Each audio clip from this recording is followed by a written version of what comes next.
A massive welcome to everybody here at Emerald Speed Festival and everybody around the world on our Facebook feed here this morning.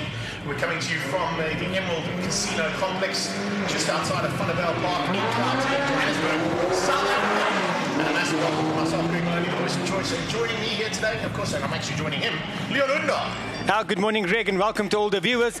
Everybody out there, goeiemôre, dames en here, vir ons Afrikaanse intekenaars en luisteraars. Greg, ja, dis die Emerald Speed Fest hier by Emerald Resort and Casino, net buitekant van 'n Bylpark in Suid-Afrika. Yeah, Greg, we're already well into the first session of the morning, the historical cars. Yeah, fantastic that these historic cars here as part of this event.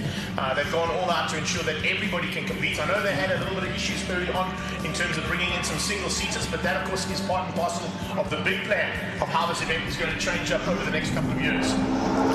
Just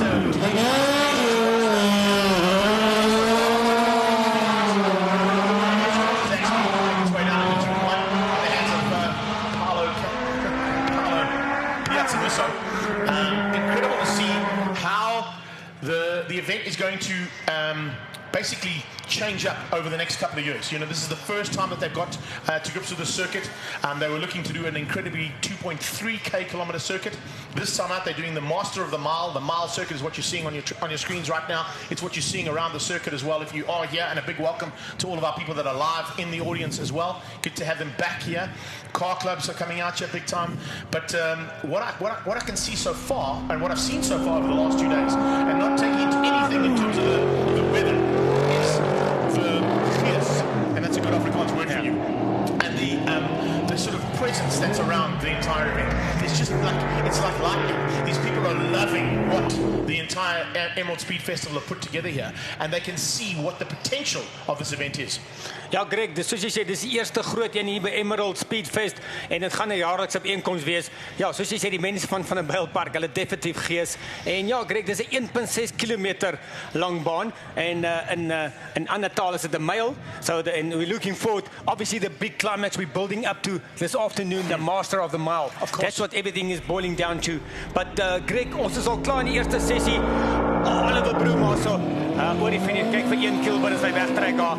Goed om te sien, Greg. Ja, ons gaan nie te veel oor gister praat nie, maar ons weet gister was die kondisies bietjie reënerig. Ja. Maar dis droog vanoggend en well, that's exactly what I'll get to next year, because yesterday we had sort of overcast and clear conditions to start the first session, and then it just turned to absolute terrible conditions. It's the worst conditions you can be when you're in a race car, particularly in a race car that only has slick tires, like some of these historic cars have got, and some of the bigger cars that are contending for the Master of the Mile. So when you're looking at the weather apps of the world and looking at what things can do and what potentially could happen during the day, I mean, I just heard now, you heard when we did live on the drive there with Andrew Horn, Rachad Roots has even gone to the aviation sites to see what potentially could go wrong with the weather, if it's going to go wrong at all.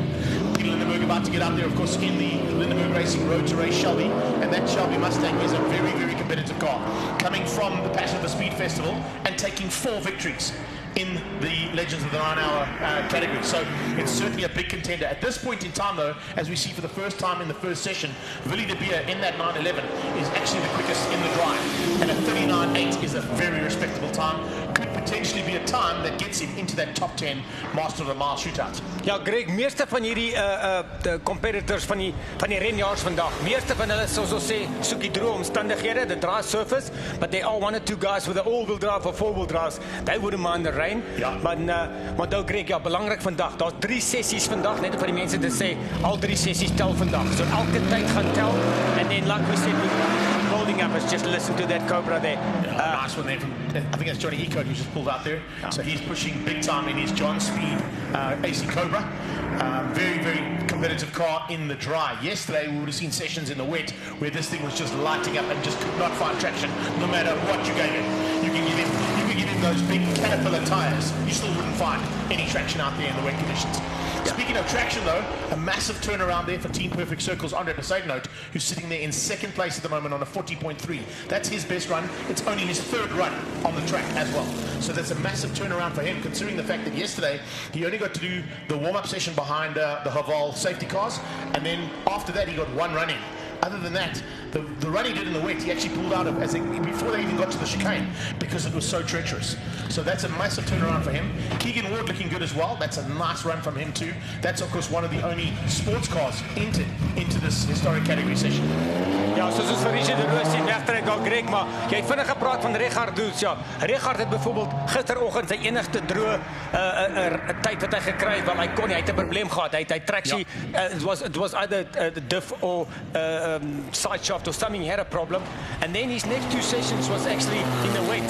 So that's why Richard was one of the guys. We know he's one of the contenders for the Master of the Mile. Yesterday with Richard's wet session when he got out of shape, he literally coming through here. He literally locked up 3 times. He went left, right, got it back together again. Just caught it before he hit the wall. Ja, en Richard het eintlik 'n baie goeie tyd in die nat gedoen, Greg. Daai sy derde run was 'n baie goeie tyd, maar ons kontreer vandag, dis droog op die oomblik en soos ons sê, as dit droog bly, Greg, die tye gaan net beter word. He has a contender. He has a big contender in this category. First session going out here for another member of the Team Perfect Circle team from the 9 hour. This, of course, is Franco Scribanti, and he's into the little chevron. This little chevron has got an exceptionally good turn of pace. And this, oh man, look at that great start there from the 19, heading down towards turn 1, but getting information on the other sports car that I just mentioned, and maybe I gave the commentators curse. Thanks, Andy. Andrew Horn's passing us information, and just WhatsApp through any of that stuff that you get, please, Andy, during the day. Keegan Ward has just broken both side shafts, so he's possibly going to be out. Yesterday, so he's fixed them. Oh, he hasn't fixed them. That's a pity. That's such a pity there. So it looks like he's going to be in a little bit of trouble there, but nothing wrong. Hopefully we get something sorted out and you can find, I don't know if we can find a Lotus 23 side shaft, eh? Yeah. Anybody got one here in B-Town? Let us know, eh? Yeah, let us know. You can get it, Joe. Ek het dit soos van Frank, daar sê Franco Scribanti 37.6. Dis 'n baie vinnige tyd. En ja, Greg, dis al baie klaar vinniger as gister wat hulle gedoen het. Greg, net vinnig om te sê, onthou, meeste van hierdie karre, soos ek gister al gesê het, baie van hierdie karre wanneer hulle gewone circuit racing doen, they used to rolling starts. Yes. Now they have to do a standing start. Yeah. That's why we find a lot of these guys have the problem. You know, that's why they're not used to standing starts. So, and it's important to get away here quickly. Yeah, and as you say, in the categories that run in, and of course this is Roy Campos heading down there as well. In the second of those Martini Racing 911s, this is the 911 Pereira. We've got a 911 RSR, which is in the hands of Andre Mercedes. He's sitting currently in 3rd place as his teammate from Team Perfect Circles has bumped him down to 3rd with an incredible 57 there in that chevron. So a little bit of chopping and changing that's got to happen here. It's going to be happening right through the day. Remember, if you just joined us here on the live stream and you are here at the event, we are doing some live commentary as well as live stream commentary. The main focus, of course, is on our live stream, but a massive welcome to all the crowds that are around the circuit too. Tell all your friends about us, get them here, because you're in for an epic day's racing here, there's no doubt about it. This is Jackie Schechter. He, I'm not sure, is actually going to be competing. He's doing the runs, but I'm not sure if he's actually going to be competing in this event to actually go for the win in this the historic car session. He's literally using it as a demonstration and to show what this incredible BMW is. Remember, that is the BMW that was run by... no, it's gone right in my head as I said that. Ja, but Greg, net vinnig, ja, ekskuus, maar ja, hy het nie gister hy didn't run yesterday, hy het nie gister gehardloop nie. Ja, Jackie Schechter soos hy is en dan hulle noem hom ons die Batmobile. It's a Batmobile. Ja. Maar dis goed om te sien, soos jy sê, 'n demonstrasie nou, but great to see that car out there, Greg. It's part of Pablo Clark's stable of cars. He's got Ferraris and BMWs, of course. He's got the original T car of Tony Viana. He's got the 325 IS of Tony Viana. He's got the 328 of Tony Viana's. He's got a whole bunch of BMWs that are really good examples of how motorsport has evolved in South Africa. That one particularly, as I said, I'm just trying to remember the name of the driver that's on the side of the car. It's gone right in my head. A famous BMW driver, but it'll come to me. At the end of the day, we've got a group of cars out here that is second to none. There really is. And of course, what you'll see through the day as well, and that's why we've got a small break in proceedings, and we need to maybe explain that to the people that are watching here, Leon, is that they allow 10 cars down. And then they'll stop the session and allow those cars to return before they start the next 2. So you're still going to see the likes of Chad Tendashata and Chris Smith, who still have to have a go here, and potentially a couple of other guys who may have other cars that have come in here. So watch out for the action. At this stage, Franco Scribanti is quickest in the historic cars by 2 seconds there, ahead of Willie de Beer. Besaidnout is 3rd, Campos is 4th, so we've literally got a Chevron versus 3 Porsches. Keegan Ward fixing that car last night, hearing from Hondog, getting that Lotus sorted out. He's up into 5th place. Ian Kilburn is there as well. A good run from him in the Datsun, and Peter Lindenberg just behind that. Andrew Horn is actually down in pit lane, so maybe we need to shoot down to him and catch up with Jerry. We're standing here with Terry Wilford, one of the organizers of the Emerald Speed Fest. This was born out of a hell of a lot of passion. Terry, I saw you a week ago. You were looking stressed. You've made it to day 3. I think the event's been awesome. Tell us how it's gone for you. Well, firstly, thanks to you guys for obviously coming to look after the event. Yeah, the stress is actually still there. You know, we've got a couple of hours to get through today. The cars are looking great. The track's phenomenal. I mean, and I just want to thank everyone for the positive feedback we've had around this event. It's, I mean, I've had drivers, we've had, you know, spectators, vendors, all sorts of things, just absolutely loving and embracing. So I can tell you now, we definitely going to have this for many years to come. And, you know, I think we'll just make it bigger and better, and hopefully we have a few of them with good weather as well. Well, I think an event like this never goes smoothly the first time around, but I think you guys have got 90% of it right. A couple of little lessons to learn, but everybody I've spoken to is absolutely loving it. Well, exactly. And, you know, there will be lessons because we want to make it better. You know, if we're complacent about it, you know, it's not going to improve. So, you know, I think we're at 78 competitors that came, you know, to take part. You know, guys that were taking extra entries and that just to be doing different. Looks like we might have lost the feed there to Terry Wilford and Andrew Horn, but needless to say, that's not a problem because our cars are returning, making their way back down into the pit lane area, and because that's part and parcel of how this event works. They haven't had a chance yet to build a purpose-built return road just yet. And the only return road that's available here at Vanderbilt Park is via the suburb. And I'm not quite sure if all the tunnies and aunties and uncles that live in the suburb want these machines coming through at 9 o'clock in the morning on a Sunday. Yeah, Greg, and you were saying there that we still have to chat and shot. Remember, Chad is actually entered in 2 vehicles here in this class. So Chad is in the Chef Bel Air, yes, and he's in the Chef the Cobra. In the Cobra, yeah. Both out of Trans-Africa Racing from Swartkops. So that's why he's had one run in the Black Widow there. Black Widow, ja. En so he will hop, ja, but like you said, so dames en heren, jy sal sien, so 10 van die renmotors sal doen een van hulle runs, en dan stop hulle, kom hulle terug agter die safety car, en dan gaan ons weer 'n run. But Greg, already exciting stuff here at the Emerald Speed Fest here, at the Emerald Resort Casino, and it's excellent to be here. So there's the man in third place at the moment, Andre Besodno, just rolling his Porsche 911 RSR back in the pit box. Here's Johnny Ecott from John Speed, Peter Lindenberg's Shelby. Watch out for him and his daughter competing this weekend as well. They're not only participating in the historic class, but there's a couple of Super Snakes that they brought from the Shelby stable to be part of this. Looking forward to seeing how that's going to go for the day. Jackie Schechter, as I said, I don't think he's participating. I think he's just literally using this as a demonstration to show that car and to show what it's all about in terms of the stable from Pablo Clark Racing. There you can see the Super Snakes just on the left-hand side of that man walking up on the left-hand side there. And, of course, those are where all the Road to Race Shelby's is. We've also got James Temple in a Road to Race Ford Ranger. That thing is, oh, man, it's incredibly quick. And I can't wait to see that road class, actually, because there's a couple of big manufacturers that have brought their big guns out here. One of them, of course, is just across the road from us here, and that's AMG. They've got 3 massive contenders, and when I say massive contenders, you're looking at Courtney Nickel, who's just come off a debut race in Super Hatch and won the Rookie of the Day. You've got a seasoned campaigner in Natalie Weston, who is probably and arguably one of the fastest women drivers in the country, never mind in the world. You're also looking at Ibrahim Mohammed, who's absolutely flat out. And then take into account that the good possibility after yesterday's cross country, and it's all finished, Clint Weston, birthday boy, will be here today as well. Yeah, Greg, as we see Chad lining up there now.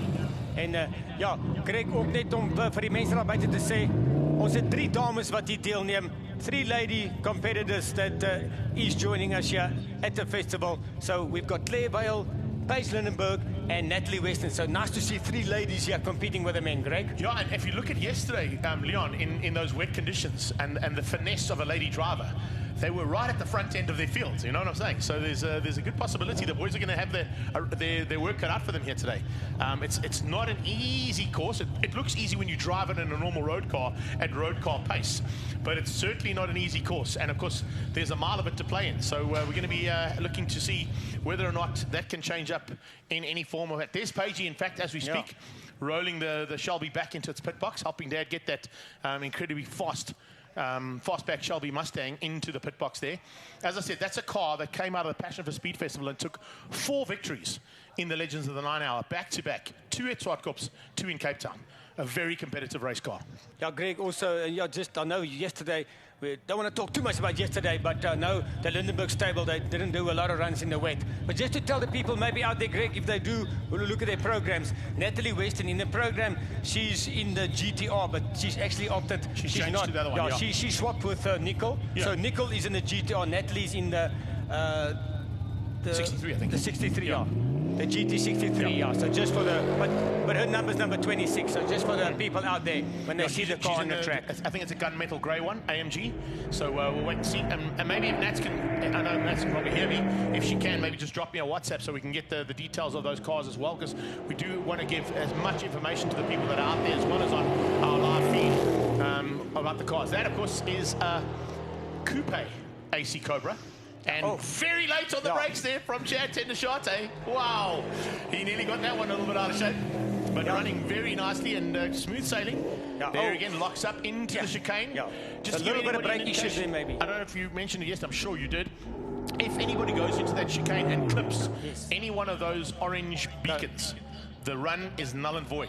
It's cancelled completely. You may not touch, not even touch those orange beacons. So the guys are going to be so careful when they go in there to make a mistake and hit those beacons.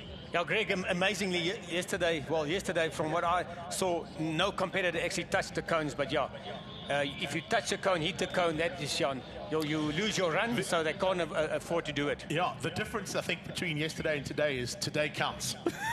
All three runs count. If they are going to be pushing it to the envelope, which most of these drivers are going to be doing, that is the one concern they're going to have to be worried about, is not going in there too hot and having a problem and maybe just tipping one of those cones. Because if you're on a hot lap, or on a hot run, it's not a lap, I beg your pardon, on a hot run, there's a very good possibility that if you tip that cone, it's going to spoil your whole day.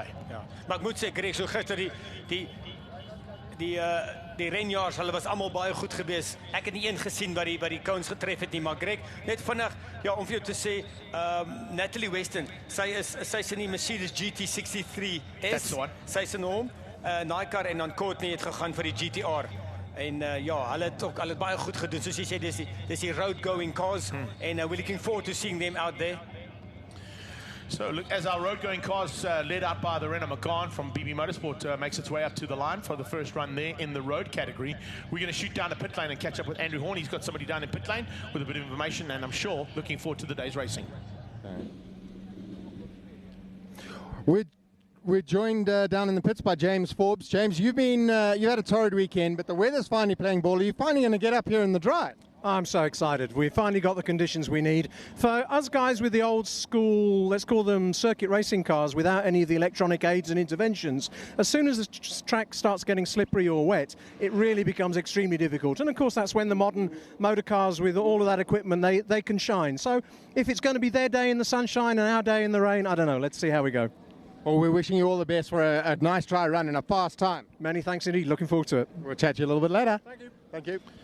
Thanks, Horn Dog. Appreciate that, buddy. As our road cars are lining up, we're just going to give you a heads up as to how things finished up in the historic category class. Franco Scribanti was quickest on a 37.890. Philly de Beer in second place on a 39.877. Andre Besaidnote from Team Perfect Circle there on a 40.396. And then behind him was Roy Campos in the RSR Campos Transport Porsche on a 40.869. Behind that, Chad Tendashate, that was in that Cobra. Despite locking up so badly, he got to a 42.142. Chad Tendashate just ahead of Keegan Ward. Good recovery from Keegan Ward, 42.854. Ian Kilburn on a 43.066. Then it was Peter Lindenberg on a 43.176. Tendashate in the Black Widow, 43.616. Paolo Piazza Musso, 44.272. Ollie Broom in his Gunston-coloured Mustang. He was running incredibly well there on a 44.427. Richard Lewis, 48.023. That's the top 12 with Colin Clay just behind that in the Emerald Speed Festival Lola T70. Then behind that was Johnny Ecote in that incredible AC Cobra. That's 49.4. Richard Evans, 49.879. Then it was Jackie Schechter, as I said, doing a little demonstration run there, just under the minute bracket on a 59-second run. As the first road car goes across the line there, that's the Renault Megane, and a good run there from him. Nice and smooth through the chicane. Ja, dis Arnold Du Plessis daar, Greg, in die Renault Megane. En nou het ons die Stelvio, daar is hy, nummer 55, die Alfa Stelvio. En nou gaan hy, kom ons kyk hoe doen hy, Greg. Listen, I've got a photo of this car yesterday with Brad Scorer in it. And I said to Brad, I said, listen, if you do me a favor, and actually I might just send it to Brendan so he can put it up onto the page as well. But there's I took a photo of him in the car getting ready to go on his first run yesterday in the wet. But he had his cell phone charger and cell phone in the car charging. I said, listen, unplug that. It's taking away power from the car. Let's see what he does right now. Ja, Greg, die ander ding is, I'll do that, brother. great to see you today, Greg, the dry conditions, and that's what ons vandag wil sien.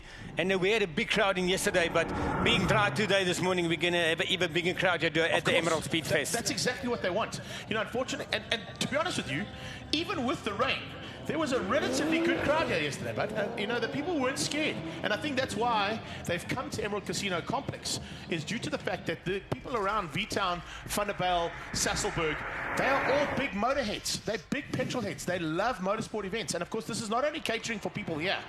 If you look at the category and some of the drivers, where they've come from, you've got guys from KwaZulu-Natal, you've got guys coming from Klerksdorp, you've got guys coming from Cape Town who want to be part of this event. So it's catering for the entire country, and I know with the plans that are in place, they don't want it to cater for the entire country. They want international guests to come to this event as well. Ja, Greg, as Sean Nurse completes his run almost there in the Toyota Supra, but Bradley Scorer 42. Oh, Sean Nurse just pipped him now, so it's tough at the top, Greg. 42.092 from Sean Nurse, Bradley Scorer 42.4. And to give these little Toyotas a bit of a punt, remember, these are brand spanking new cars. I mean, there's hardly any of them actually out on the road. These little Supras are very quick. We saw them last year, I think it was at the second last round of Extreme Festival, where Michael van Rooyen got to do a run against Franco Scribanti in his Ferrari. Very competitive against that big Ferrari. But also, these are the cars that have just done some demonstration and some PR, and a massive PR exercise for Toyota, being involved with the Bachelor SA. We just saw a previous presenter actually with me with Super GP in Ricky Brest doing a whole demonstration and PR exercise as part of the Bachelor SA on last week's show. So Toyota are doing great things with this car. Ja, Greg, soos ek vir die mense gesê het, al die verskillende vervaardigers wat wel hierso is en hierdie road-going saloon cars, soos die meeste van hulle het nog sy gewone nommerplate op, so jy weet, daai kar, hy ry eintlik op die pad. Ja, he drove here and drove home. Hy ry op die pad, so, maar dis goed om te sien, maar daar sê, kom ons kyk, as hy nou gaan deurkom, dis Thomas Falconer gewees al, hy sal nou 'n tyd kry. Tommy Falconer is a very good driver, I can tell you, as the first of the Nobles makes its way down into turn 1 and 2. And we've got two of them here this weekend. There's this one here, of course, pushing as hard as he can. And watch out, because this is a car that's built in Port Elizabeth. So this is a locally made car. You can't get better than that. And the Noble 400 are very competitive in these kind of events.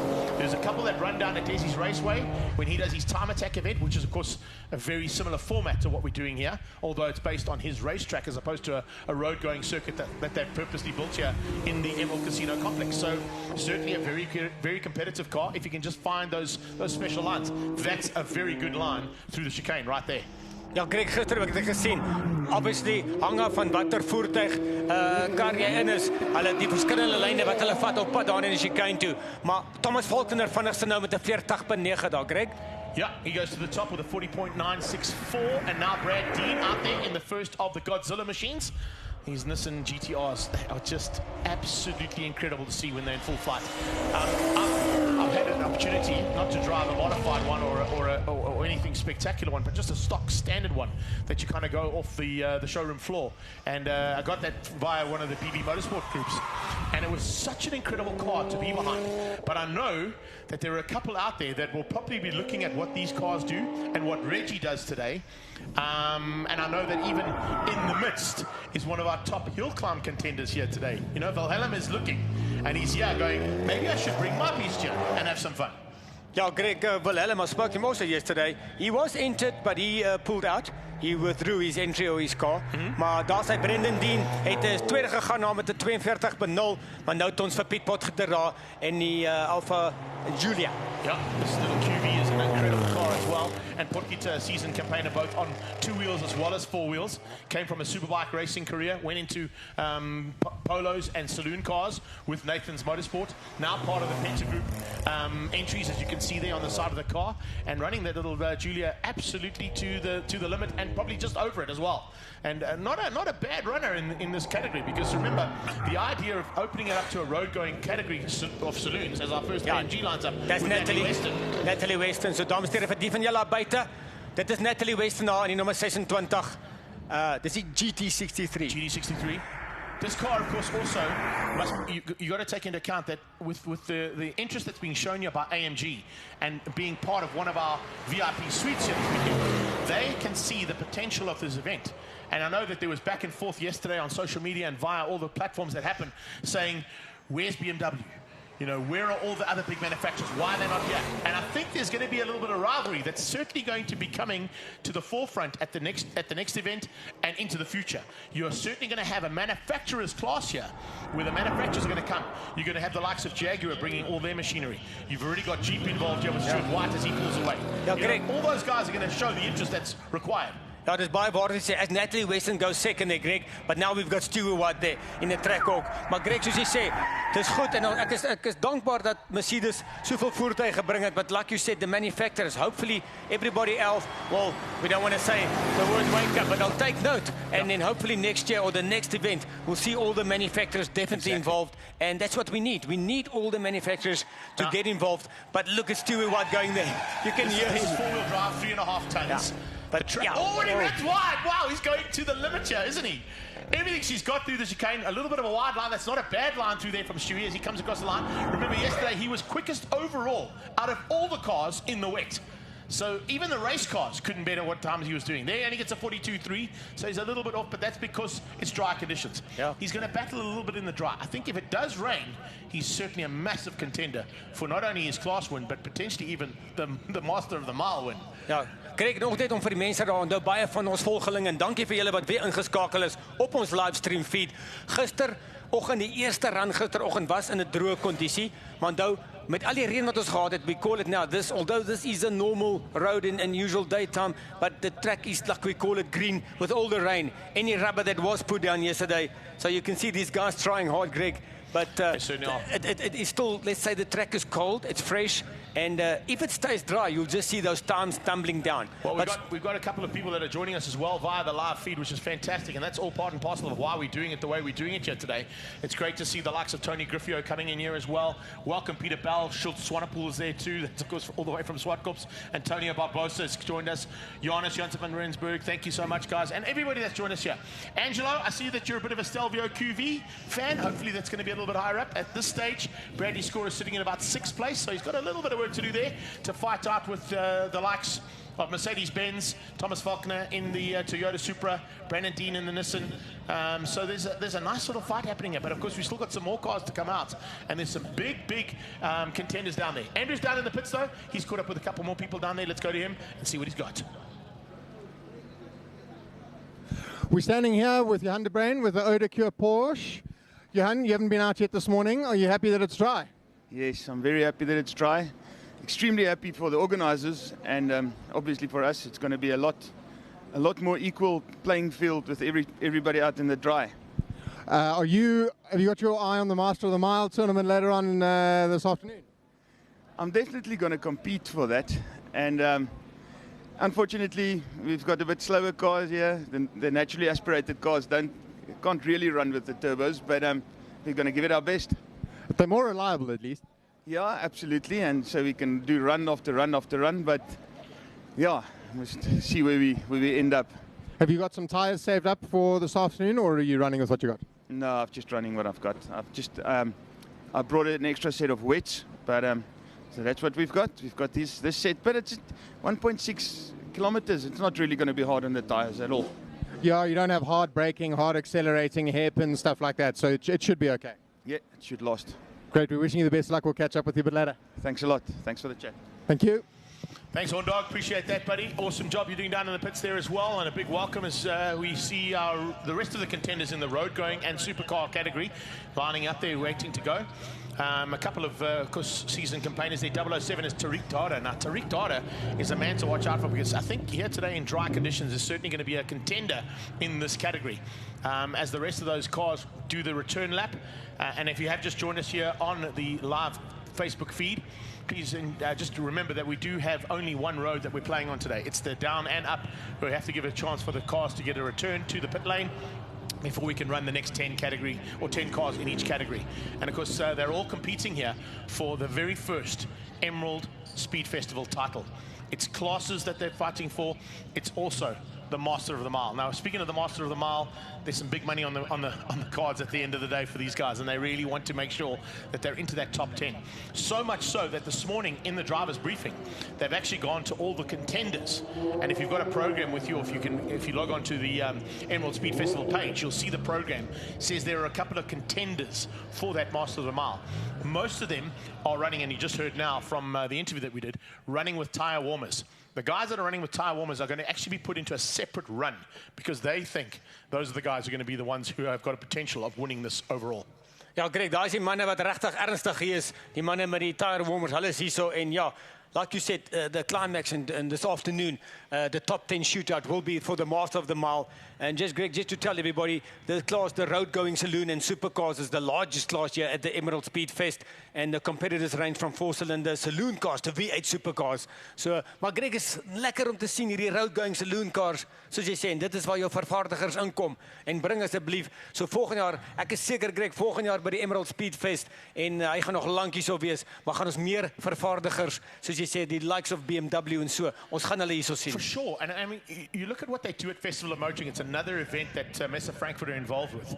They've taken this event on, they've brought on one of their biggest clients, AMG. You've got the likes of the Penta Motor Group, you've got Lindenberg with the Road to Race Shelbys, you've got the Roush Shelbys, you've got Fiat and Alpha showing massive interest. There's potentially other, I mean, you've got a connection with BMW, why aren't you driving? Yeah, I'm an instructor, I'm sure but I can get a Swift Sport and we can have a go here. Maybe they do a front-wheel drive class. Eh? You never know. That's what can happen in this category, and this is what can happen in this event.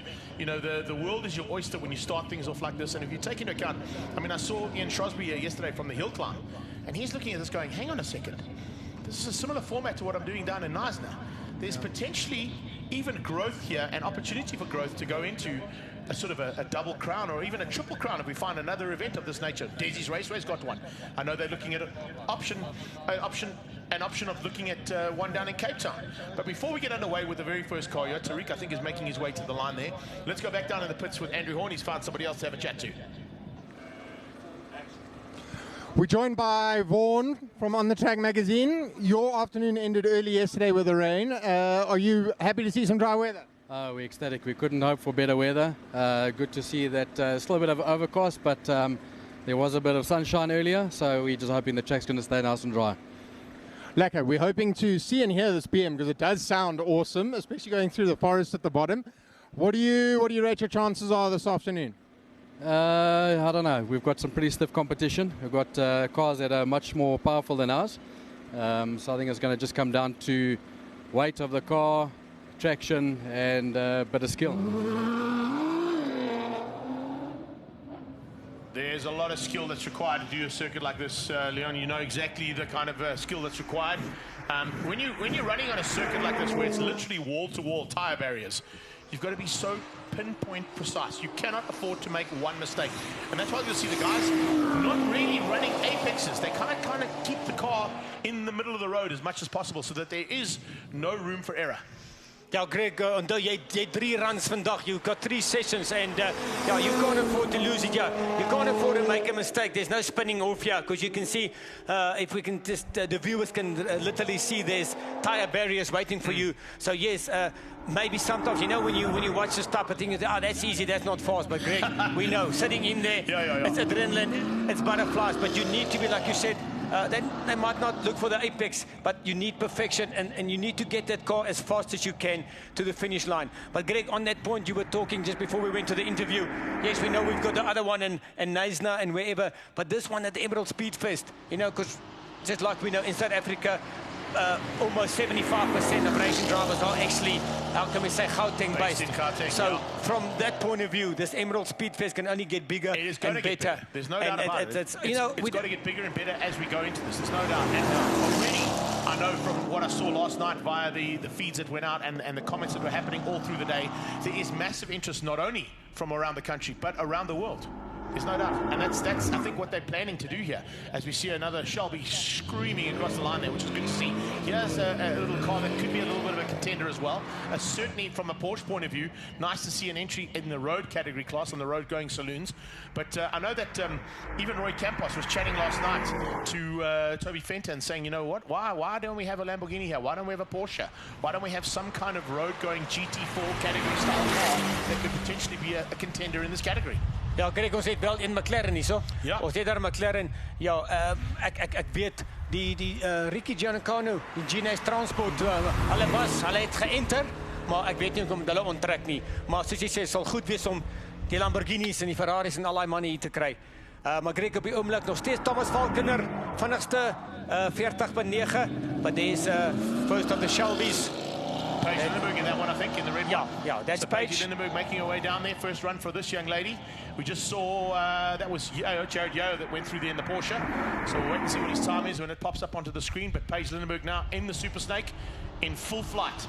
And of course, Road to Race based in Brighton, which is only about an hour's drive from here. So if you definitely want to check out any of these machines, of course, head down to Road to Race. They're just at the top end of Grosvenor and Bryanston Drive.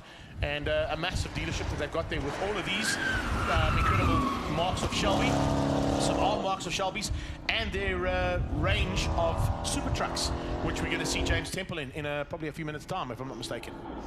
Yeah, Craig, it's excellent to see all these people. Yeah, that's Paige Lindenberg, and now we've got number 11. Yeah, E.B. Mohammed, he's there. Yeah. That's Mohammed. the second of the AMG's category, or third one, because we actually see the other two guys, I beg your pardon. And no, that's actually the CLA, Greg. That's the CLA. Yes. And I just had information yesterday. That CLA hasn't been introduced to or launched to the public yet. No. So this CLA here running here, it's a brand spanking new car. Exactly. No, That's what they do, though. That's what AMG Yeah. does. Think about what they did at Festival of Motoring last year. Festival of Motoring, they brought in that, it's badged as the fastest road-going family saloon in the world. And there were two of them at Festival of Motoring last year. So AMG are doing this right. They've seen the potential of clientele being here. They've seen the potential of winning a class in a car that hasn't even been launched to the public yet. So hats off to the AMG group and well done to Mercedes-Benz. I know that they've got 3 of their top pilots in the AMG Driving Academy here this weekend, as Courtney Nicol has shown already. Natalie Weston is showing already too. They're in second place overall in this class.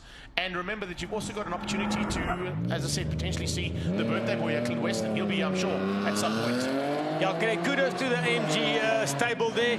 And Greg, just when we listen to the tires screaming, yeah, you know these guys already, it's only their first run of the day, but they're trying hard. So almal probeer baie hard. En net weer eens, dames en heren, vir die van julle hier buite by die Emerald Speedfest wat ons kan hoor, welkom aan almal.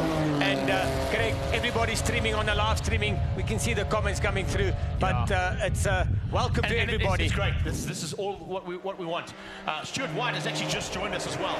So Stuart, if you've got any input, just let us know, mate. It was in a bad run. Stuart White currently sitting, where is he sitting at this point? Down in 6th place.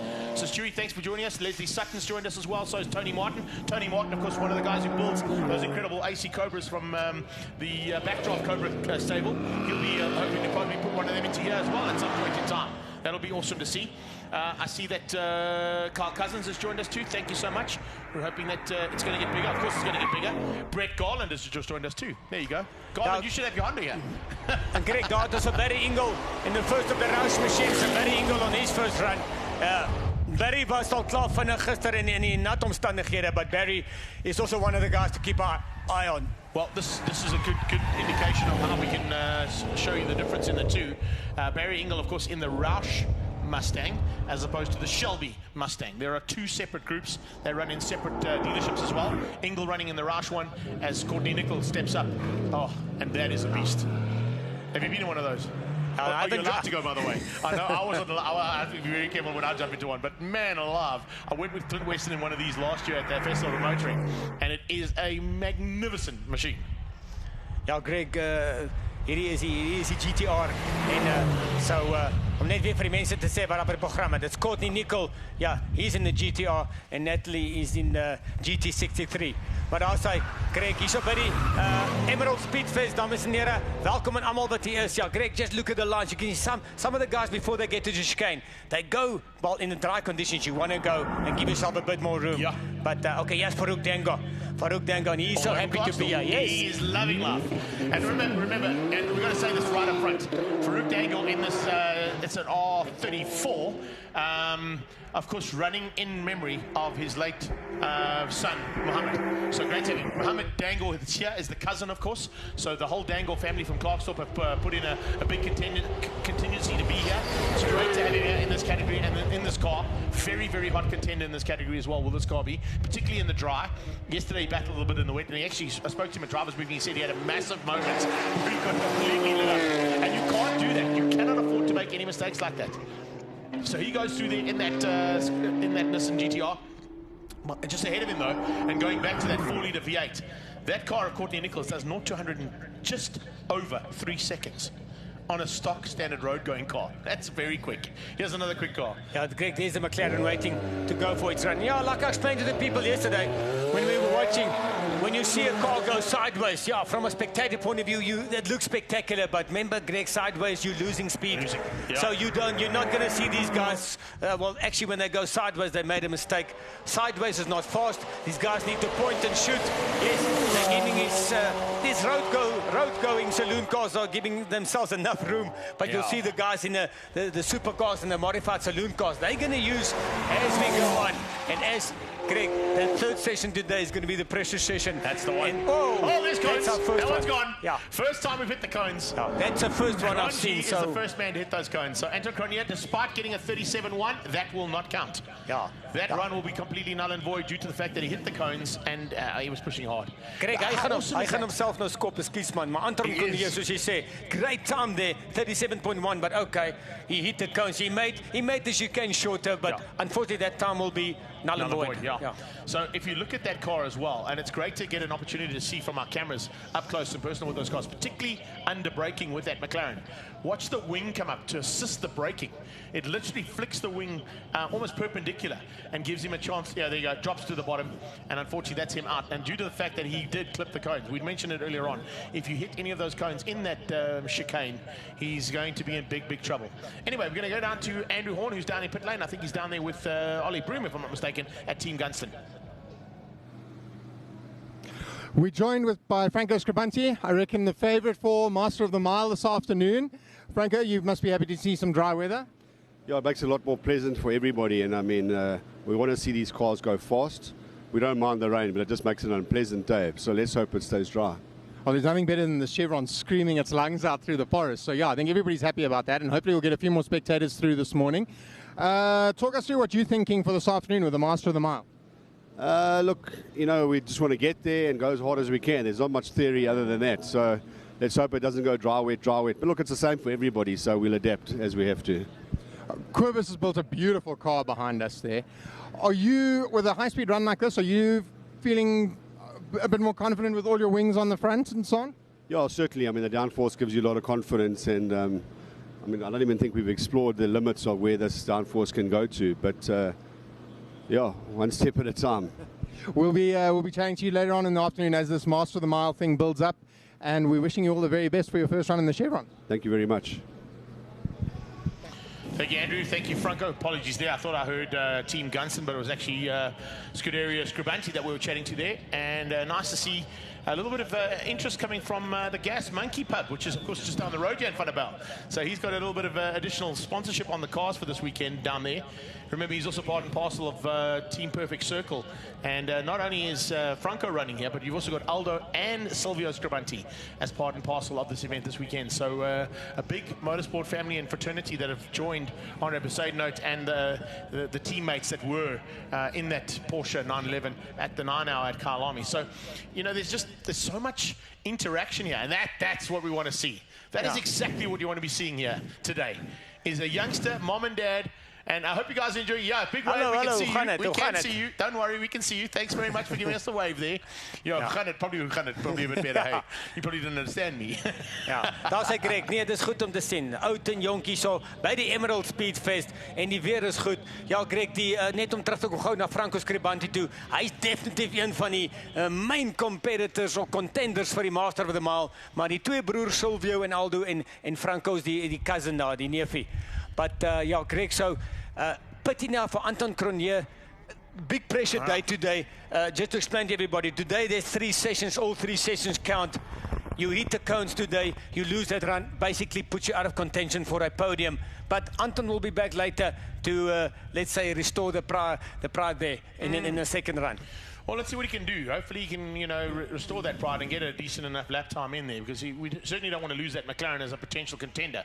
Right now, as it stands, as you can see on the right-hand side of your screens there, Courtney Nickel is quickest in the AMG. And oh man, it's just such a good car, that ahead of Ibrahim Mohammed. So you've literally got Mercedes-Benz 1 and 2. You've got Farouk Dangle there in the Nissan. Behind that was, it's just, man, look at that. Engels there in the Roush Mustang. Page is there in the Road to Race Shelby Mustang. Yayo's there in the Porsche. Falconer's there in the Toyota. Weston again, Natalie up there in the third of the Mercedes-Benz. Then you got Brandon Dean, another Nissan GTR. You got Rion Draper in the second of the Toyotas. The manufacturers are all in the mix there. Speaking of manufacturers, that of course we've got to give a shout out to Haval for helping us out there with the safety car and with all our safety vehicles for this weekend. And then you've got the likes of Draper, Paolo Larrea in a BMW, Pierre Bester looking good. All of these are the modified cars that are going to be coming up, and of course these are the times that are up there right now, of course, are the modified times from yesterday. So we've got a little bit of fun and games to happen, and also take into account we're about to move in from the road class across into our sports car category in the very near future too. And they've changed things up on the program as well, ladies and gents. Yep. The sports car class are actually going to run just ahead of the modified cars. So we'll see a small change in how things have gone on the program. Ja, Greg, ons het volgende gehoor aan in die drivers briefing dat die sportskarre, net om by die mense te laat weer daar buite die sportskarre, hulle gaan nou, so as jy op die program weer eens kyk en sê, wat gaan nie aan, maar die sportskar, daar's net 4 van hulle wat geënter het, Greg, maar hulle gaan nou eerst ran, and then we'll build up to the supercars and the modified saloon cars, which is those are the boys with the tire warmers, so we can almost call it a tire warmer class now. But they also, Greg, good to see all the spectators around you and all the interest that is shown here at the Emerald Speed Fest, at the Emerald Resort and Casino. It's wonderful to be here, Greg. They're down there at Scuderia Scribanti at this point. The 2 Scribanti cars there, the 2 Audis, going to be top contenders. There's no doubt about that in their respective modified class. As I said, we've got 4 sports cars still to come out on track before we get into the modified category, as our road-going saloons and supercars make their way back into pit lane. As you will see throughout the day, there's a chance for the cars to get back from the finish line area back into pit lane and then put those all-important tire warmers on as soon as possible and hopefully get themselves ready to go for their first runs of the day if they haven't had them already. Yeah, Greg, with all the action here, that's thick and fast, and it's non-stop entertainment and action. Almost time just to take a quick breather when we see those cars return from the finish line there. En so dames en heren, soos jy sal sien, want ons het net 1 pad op die oomblik wat ons gebruik. En dit is ook goed vir die mense om nou te sien, as die karre bietjie terugkom, jy sal hoor die skare, hulle skree en hulle fluit en hulle raas vir hulle gunsteling kar daar so, Greg. It's going to be good. It's going to be good. And I think what we're going to see here today as well, looking at the grandstands at this stage, probably not full at this point. There's a lot of people down in the pit lane area looking at the cars, getting up close and personal to the drivers and their favorite cars, which is also how they're going to do things here for this event, giving you a chance to be literally as close as possible to those cars. There's the grandstand, but also taking into account, this is Van der Bijl and Vereniging. There's probably a lot of people that are at church doing their morning shopping. As soon as that's done, they're making their way to Emerald Casino to come and be part and parcel of this event. And the main action, of course, only happens this afternoon. Yeah, Greg, but just also to let the people out there know, because while we're doing our live streaming, we do have the TV screen here, and the people can hear us as well, the spectators. But the spectators that is just opposite us here by the start line, remember, guys, you can make your way. You're allowed to walk down. If you want to go to the finish line, remember, there's still lots of action there at the finish line, so you are allowed. Don't be scared. You're allowed to walk there. We call it a forest there. Do yourselves a favor. You can walk down and go to the finish line. Remember, I think the chicane is quite an interesting place to, for sure, to the chicane, to see those guys come down. We put the chicane in. And down at the finish line area, there's a couple of car clubs that have brought some cars on display. But you were mentioning the fact to walk through the forest. There is a forest there. The forest section, actually, is not a bad place to go and stand, particularly when these big screamers come through there. The echo that goes through that forest. I stood there yesterday afternoon, just after the rain. It is mind-blowing. And when the big cars come flying through there, you literally get, it's almost like a Le Mans feel. You know, when you're walking through the forest of Le Mans and you listen to those cars flying down the Mouzon Strait or in any of the sections, it's literally, I mean, I get goosebumps just thinking about it, but it's amazing. And also, Greg, of course, we've got for the spectators here, we've got all the different vendors here. So there's lots to do here at Emerald Speed Fest. It's actually, you know, it's actually a first prize that you come to the Speed Fest and you live stream us. Of course. And for the people who cannot make it out there, and if you cannot hear us anywhere around the circuit, do yourselves a favor. Just turn your smartphones on, put Facebook on, use a little bit of your data, and listen to the commentary via the Facebook feed. Yes, it'll be slightly delayed on what you're getting now. That's not our fault. That's all because of internet. But the bottom line is you'll get to hear the commentary, you'll get to see what's happening in front of you, and you'll get to see it on your phone or your laptop or your smart device that you've got in front of you. And remember, all the vendors are out there, so please go and support the vendors. There's different vendors. You can go and purchase stuff. Look at all the different manufacturers. So down in pit lane, Andrew Horn has picked up on Anton Kronier after that little bit of an incident, and let's find out what went wrong and what he's going to do about it.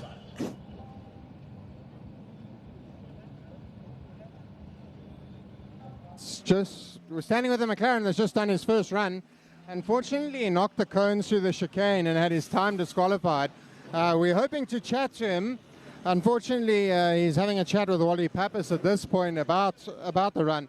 It was the fastest at a 37.1, which is awesome. But alas, it's been disqualified, and that's how this rolls. Let's see if we can grab Anton and have a chat about it. Anton, a bit of a heartbreak run there for you. Yeah, no, it felt like a very good run, and they said now 37.1. I never knew I'm going to do it, so I know there's a bit of time, and I would have gone in a 36s with a standard road car, which I would have thought is great. Unfortunately, I hit the cone, and they just said to me I'm out. So, yeah, that's very, very hard sore. It is hard sore, but I think you've been doing this McLaren justice all weekend. I was watching you down through the chicane on Friday, and you're on holding back. Yeah, I know. My Scooby, unfortunately, on Wednesday breathed, so I didn't bring that. So I had to convince my wife to bring this car. So there's no insurance, so it's a bit of a you know, tight one. If you lose it, it's a lot of money. But yeah, you know, when you turn the key, the adrenaline goes to the head, and you just put foot. I think it's so fantastic that you've actually brought a car like this out here, and that you are giving it a go. With times like that, I think you're definitely a contender for the Master of the Mile. You'll certainly be in that shootout. I would have been. Unfortunately, they say the rule is if you hit the cone, you're disqualified. So your next run, what happens then? Obviously, it's an average of the 2 runs, so that is then out the window and throws you out. Yeah, no, that's average of the 3 runs. So because I've now forfeited my first run, I won't be in contention. You're still going to go out and have some fun, though? Definitely, yes. And have you enjoyed the event so far? Yes, no, it's been very nice. Fantastic. Thank you for talking to us. Guys, we're going to catch up with a few more people down here, and we'll chat to you a bit later. Thanks, Horn Dog. Yeah, unfortunately, as you just heard from the horse's mouth there, with all 3 runs counting today, if you have any mistake or any problem on the car or anything that disqualifies you from that run, it will disqualify you from the competition. So that means that little mistake that Anton has made has now cost him. However, it still does not throw him out of contention as one of the top times of the day. So hopefully he'll still have a chance to be the fastest road-going car, despite not being involved in the competition, as Roy Campos gets our sports cars underway for the very first time. That's a V8-powered Shelby Can-Am. So a slightly different format to what they ran in the race cars, and a very, very competitive man here, both racing in the sports car class as well as in the historic class in his 911 RSR. Yeah, Greg, as we listen to that engine roar. There's the scream I was talking about. Yeah, no, excellent. But Greg, pity that we don't have that many competitors here in the sports cars class. But just to explain again to the people out there, maybe remember some of the people will only be here today. For the spectators out there, and then for our live streaming viewers, today's there's 3 runs. All 3 runs count today. Yeah. So to be in contention for your, let's say, for the class win or category, you need all 3 runs. So that McLaren, although he's out of the first run, yeah, he's basically DQ'd there for the first run. That's why the pressure's on today, Greg. You cannot afford to make a mistake. It's really pressure, you know, and these guys, I believe me, there's pressure on them. Huge pressure. Huge pressure. So today, you've got 3 runs and make them all count.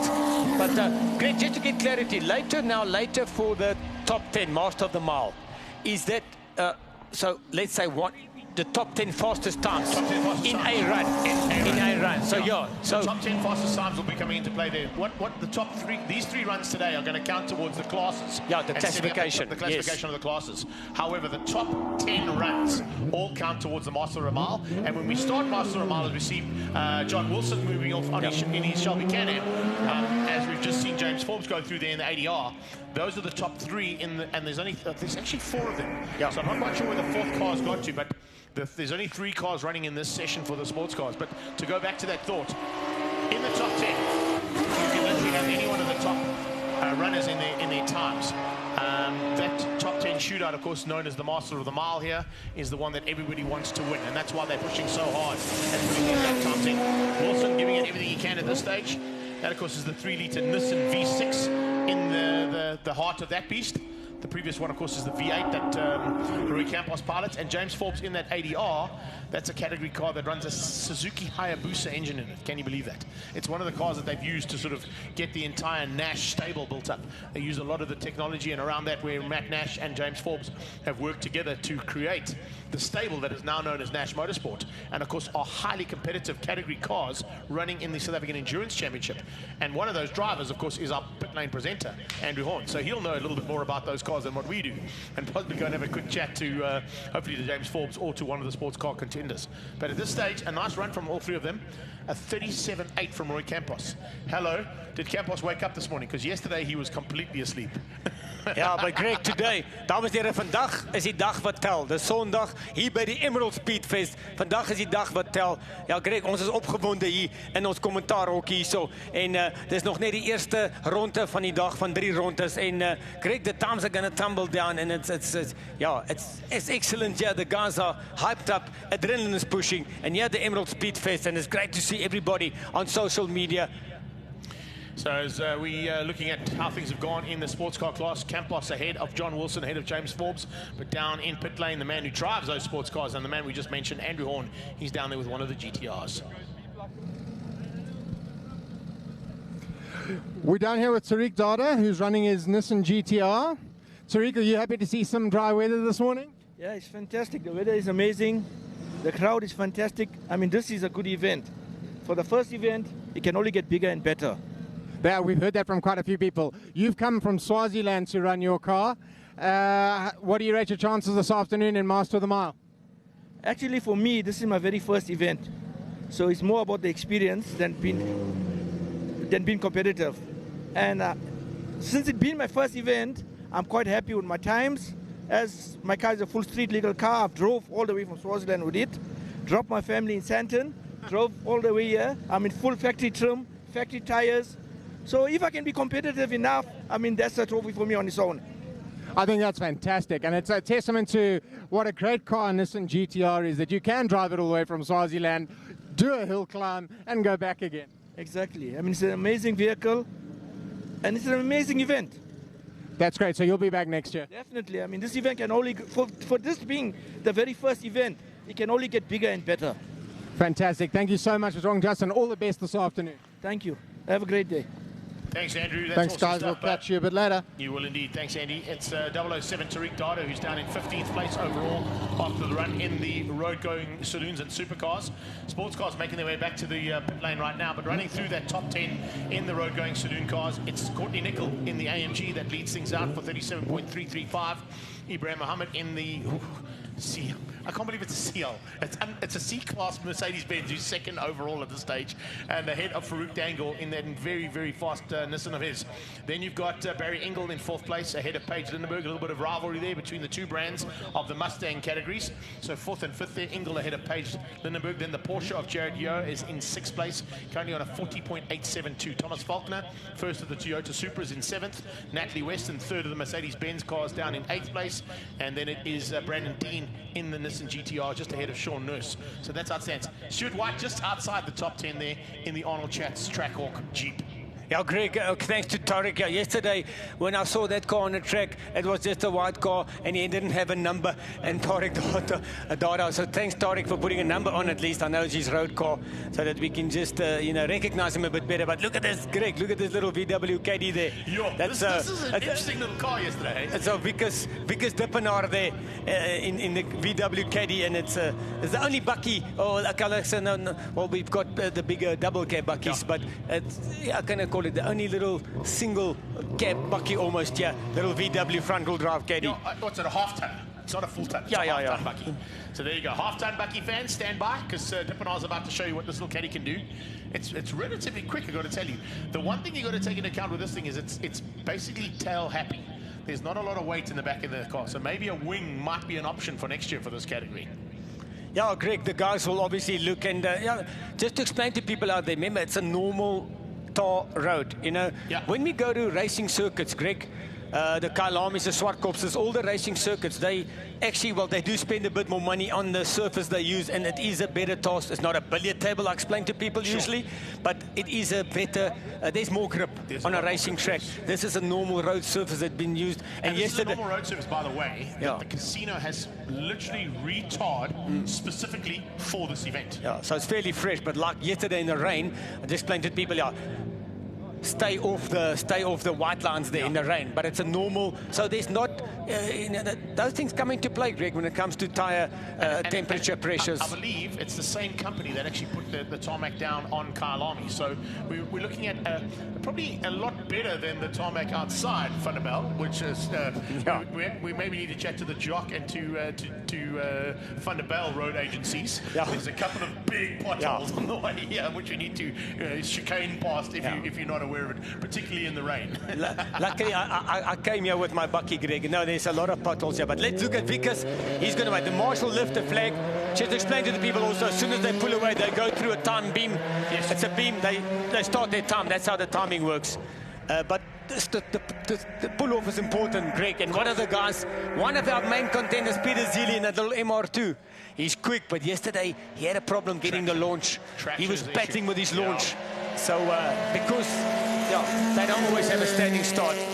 But listen to that VW Caddy there.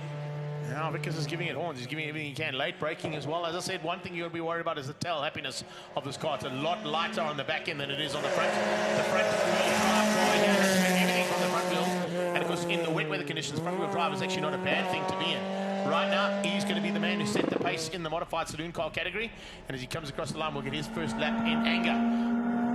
Not a bad run there. Very good. Up next, Born Abidal from, he's running Universal Healthcare colours on the side of the car, but also running On The Track magazine. And if you want to get the latest copy of On The Track magazine, head down to pit lane and go have a chat to Vaughan and the team down there. They've got the latest edition there for you guys, which of course has got a huge insert in what's been happening here for the Emerald Speed Festival, and also some of the contenders. There's a couple of articles in there. Dippenaar doing a 49.4. Ja, nie sleg daar nie vir sy eerste run nie. Greg, net vir die mense daar buite en ons livestream viewers te verduidelik, jou agterwiel aangedrewe voertuie soos die BMW's, hulle die grootste nadeel as dit reën. You don't want to be in a rear-wheel drive in the rain because it's very difficult with a rear-wheel drive in the rain. Front-wheel drive still semi, but obviously the all-wheel drive is better in the rain. But so these guys like Vaughan will be very happy that it's dry at the moment. Comes across there and going to be followed very closely by the 150 car there. Yeah. And this, of course, is also a man to watch out for. This, if I'm not mistaken, this is one of the cars that run in the all-tar rally format. So watch out for this machine. It's he'll be used to running on tarmac and used to running in special stages like this. Ja, dis 'n Hyundai en dis Leonard Archer daar in die Hyundai. Ja, Greg, en ook net vir die mense te verduidelik, ja, jy sal sien, ons is nou in die modified saloon cars seksie, né? En dis gewoonlik soos hulle gister wat die stadiger karre, soos die karre uitkom, die vinniger, maar dis baie close. So kom ons kyk, Vaughan op Lidl net bietjie vinniger as Vickers, and Leonard should be a bit quicker than Vaughan, but close, Yeah, we'll see. but It'll be as the tight. cars come out, the quicker guys come out a bit later. I think they're running in reverse order of what they finished up in yesterday. Roy Overy will be very quick. He's also going to be praying for, of course, as much rain as possible, running the all-wheel drive Mitsubishi Evo.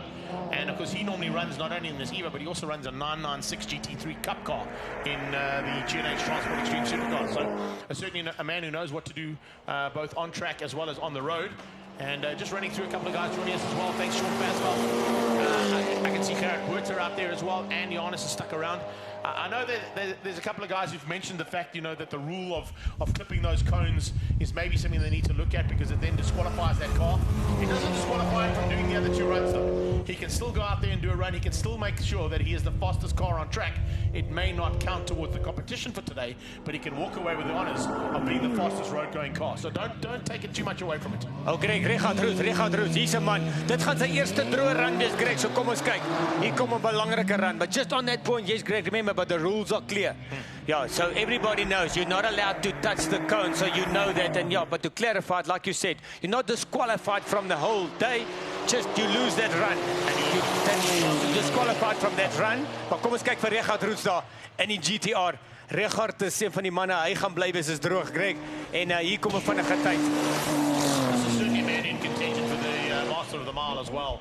If he gets it all together, goes through there nicely, doesn't clip a cone. Smooth running here from a multiple South African saloon car champion. He, of course, is the reigning king of the hill in the saloon car category at the Nasdaq Hill Climb and goes through there with a very respectable time. 43.367. No, sorry, that was Leonard's time. Sorry. Yeah, Richard's time will It'll pop up now. So yeah. we've still got to wait for Richard's time to pop up. As he does so, we see Ishmael Peck, I beg your pardon, making his way out onto the circuit. And this, of course, also a very, very good front-wheel drive car. It may be an option as well to look at for next year as to running, rear-wheel drive, all-wheel drive, and front-wheel drive classes in these categories too. You never know what's going to happen.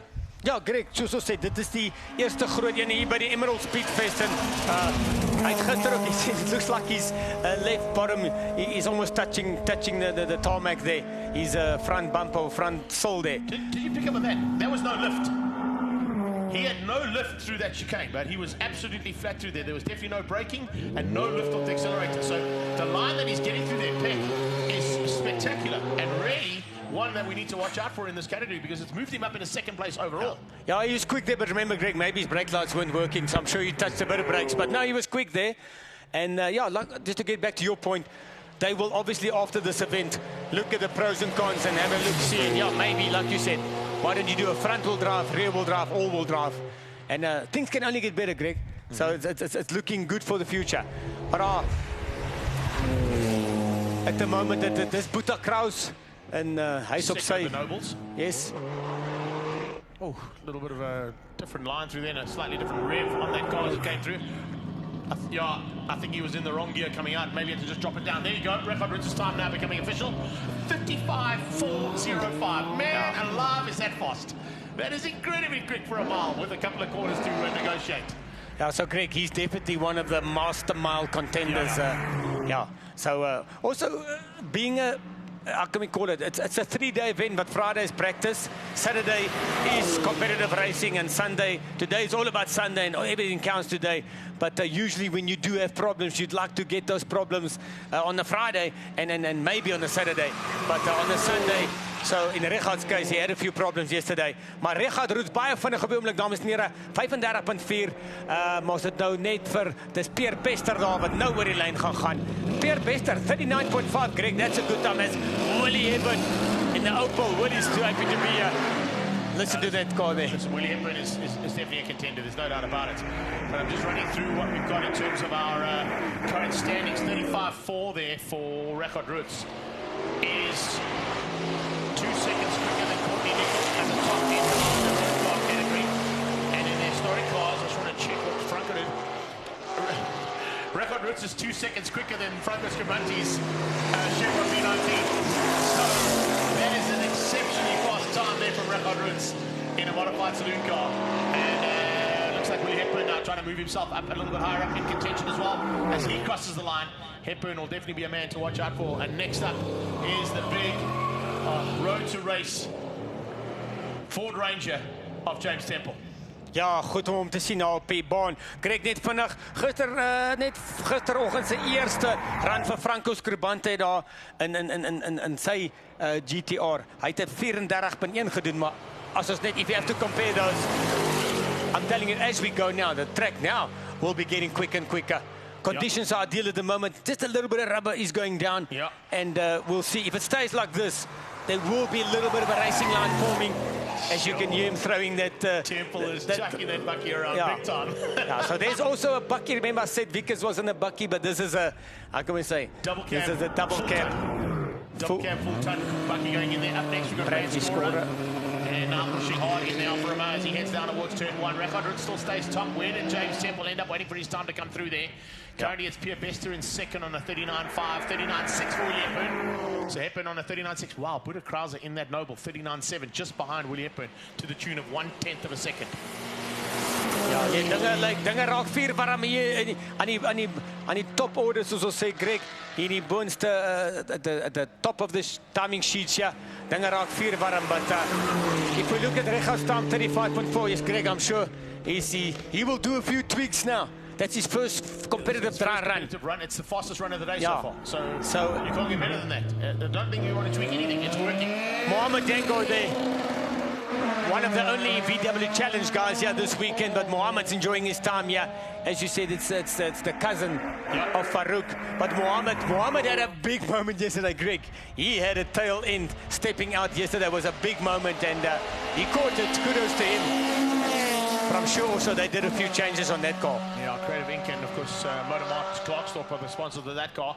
He runs in the Posi Drive Volkswagen Challenge right now. You can see that on the livery of the car. He heads down towards N1. An amazing start to the day so far as he goes into the chicane. And as he gets into the chicane, pushing it to the limit and across the line.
On the sideline there, looks like we might have preempted into the chicane here a little bit there, Leon. But needless to say, it will be clarified. Once it's clarified, we'll know exactly what's happening. According to what we've heard, that rule might be adjusted in terms of hitting cones in the chicane. So stand by for that. And I know that there's a lot of people out there that could have mentioned the fact that it might not be the ideal thing to do. Needless to say, don't stress, guys. We are working, and our team are working on it to ensure that we can clarify that for you and make sure that that rule is actually a rule, or is Anton Krunier going to be given maybe a little bit of respite that he can go out there and participate again? Yeah, great. So we will get clarification on that. I'm sure there will be a bulletin put out. We won't, if a bulletin gets put out, or once we get clarification. We had Andrew down there. He chatted to Anton. Yes. Anton stated that he was told that he's out. So whether or not that's the case, we'll wait and see. Maybe they readjust it. I don't know. Marius Jacobs. As we see Marius Jacobs going on his run, Greg. But just on that last one on that point, maybe it's just because, remember, we had weather intervening yesterday. Remember, it was going to be 2 days and dropping a session. Yeah, but today we know 3 sessions are counting. Maybe because it's a 3 sessions counting today. So maybe there is a clarification. How the rules work work. We'll just bring you the information as those rules are explained to us. But according to both your and my understanding, hitting those cones meant the run was null and void. The timekeeper put it instantaneously on, and of course we chatted to the driver, so you can't get better than that. The driver said he's out. We'll wait and see. But we apologize from our side. Well, that's how it goes. Sometimes we do get it wrong. Here we go, across the line. Good run there. In the meantime, Jacobs is a contender, and those space frames are very quick around here too. So let's see whether or not he can maybe move himself up a little bit higher up in the standings there.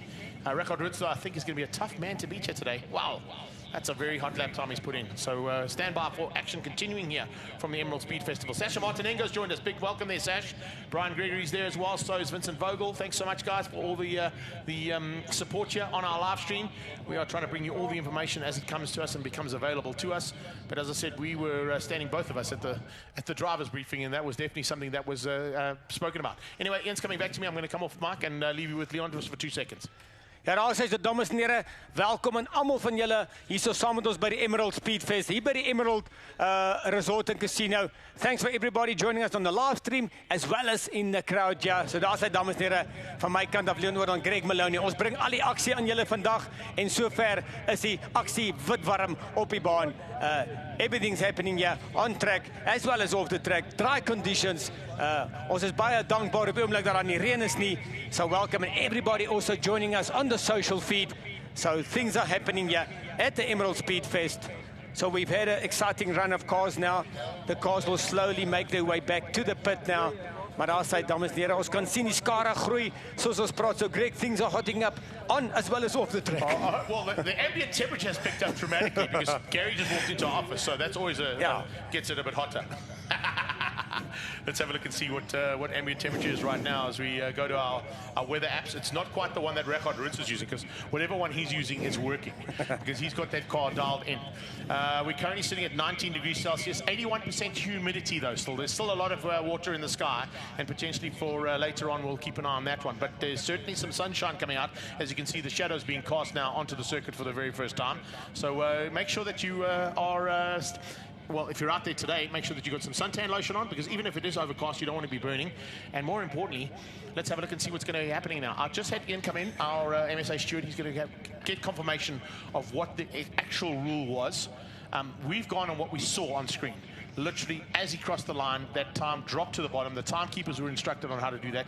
However, hey, they might have got it wrong. We'll see. We'll wait and see. If that is the case, and I can see people back and forth saying how they should be doing it, we're all good as armchair wrestlers on the side, and we know what to do when the rugby team doesn't know what they're doing. Yeah. And of course, when it comes to motorsport, everybody is a professional and everybody's got an expert opinion. We'll wait and see what the rule is, and when that rule gets explained to us, and maybe Anton gets reinstated. We'll wait and see. Yeah, Greg, maybe they're having a discussion about that, but also we heard the interview with Anton, and Anton said, well, according to him, he was out for that run. But anyway, let's move on. Sun is shining, as you said. Die skaduwees is uit daar, dames en here. Dinge raak warm hier so op die baan en van die baan af. En ons is nog steeds op die eerste sessie van die oggend. En die karre gaan nou hulle pad terugmaak na die pitlane toe, Greg. And then we'll see what's happening. But after the first run, we're straight into the second run. Later, there'll be a bit of a lunch break before our third run. Listen, lunch break, a breakfast break would be quite lekker right now. Hey? Some of us haven't had a chance to get any chow into us just yet. Greg, today, die aksie is so vinnig hier, Greg, daar's amper nie tyd om te eet nie. Maar dit is goed om te sien, Greg, die mense, die skare is besig om in te kom hier by die Emerald Speed Fest, by Emerald Resort and Casino, in van 'n Park in Suid-Afrika. And we're happy to be here. There's no doubt about it. And I think from the organisers' point of view, they're going to be happy with how things have gone so far. Things are certainly picking up in terms of the crowds coming through the gate. The big input from the casino's point of view, of course, is not only to have people here watching the event, but people actually experiencing what Emerald Casino is all about. The resort CEO, of course, is down there with Andrew Horndog at this point, so it's probably the best man to speak to about how excited they are about this project and what the future of this project is going to be and how things are going to go into the future. Andrew, you down there with the man from Emerald Speed Festival and from Emerald Casino. We're joined on the start line of the Emerald Speed Fest by the Emerald Casino CEO, Mark Hans. Mark, you have gone out on a limb, you've put your resort on the line to host this event. We're at day 3. What are your thoughts and feelings so far on your first event? I think it's been truly fantastic, albeit I'm going deaf in my right ear right now. But no, we couldn't have asked for better.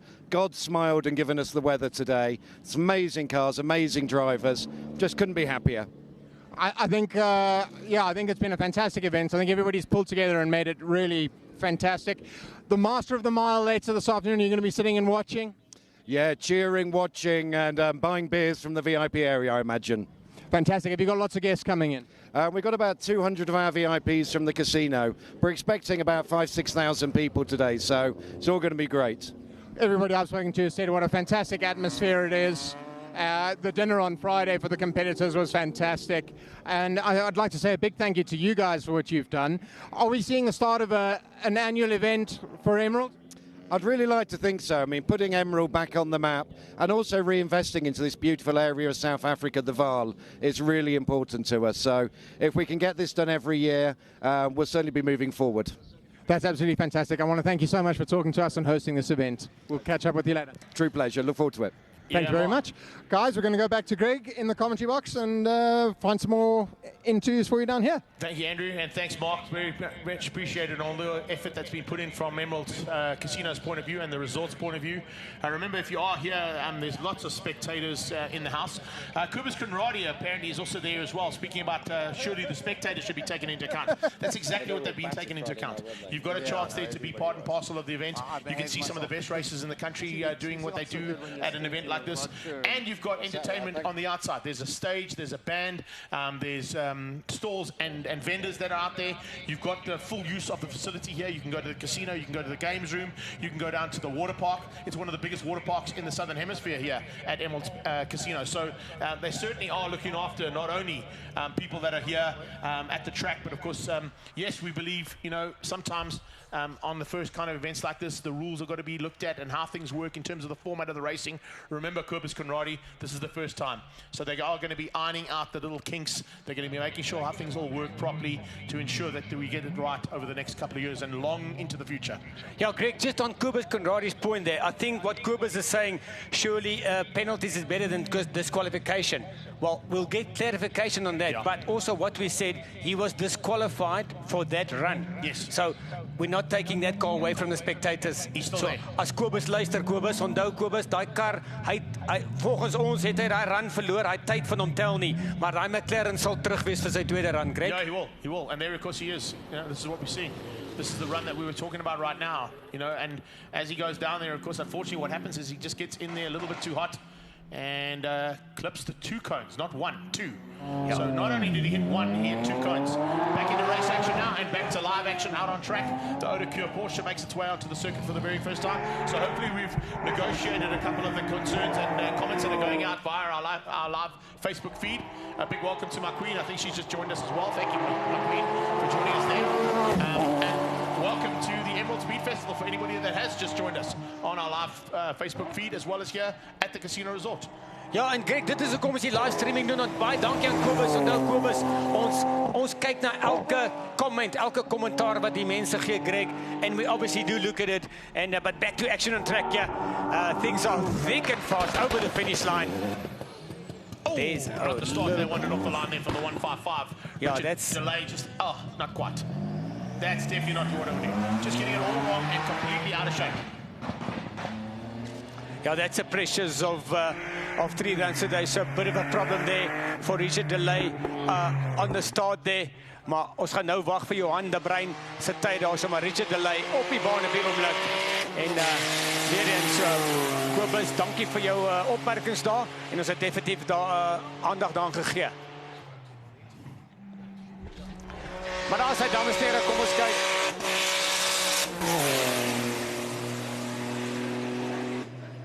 Ja, so Richard Delay, hy het ongelukkig nie so goed gedoen op die wegspring daar nie, maar hy het sy voertuig nou onder beheer en onthou hy, ja, is 'n 49.6 there from Richard, but he'll be back for run number 2. Paul Monroe on his way there in the BMW.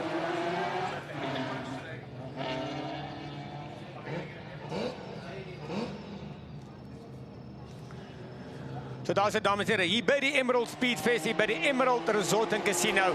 welkom aan almal hierso wat saam met ons is, as well as everybody on our live stream. And we've had a lot of people join us today on the social media platform.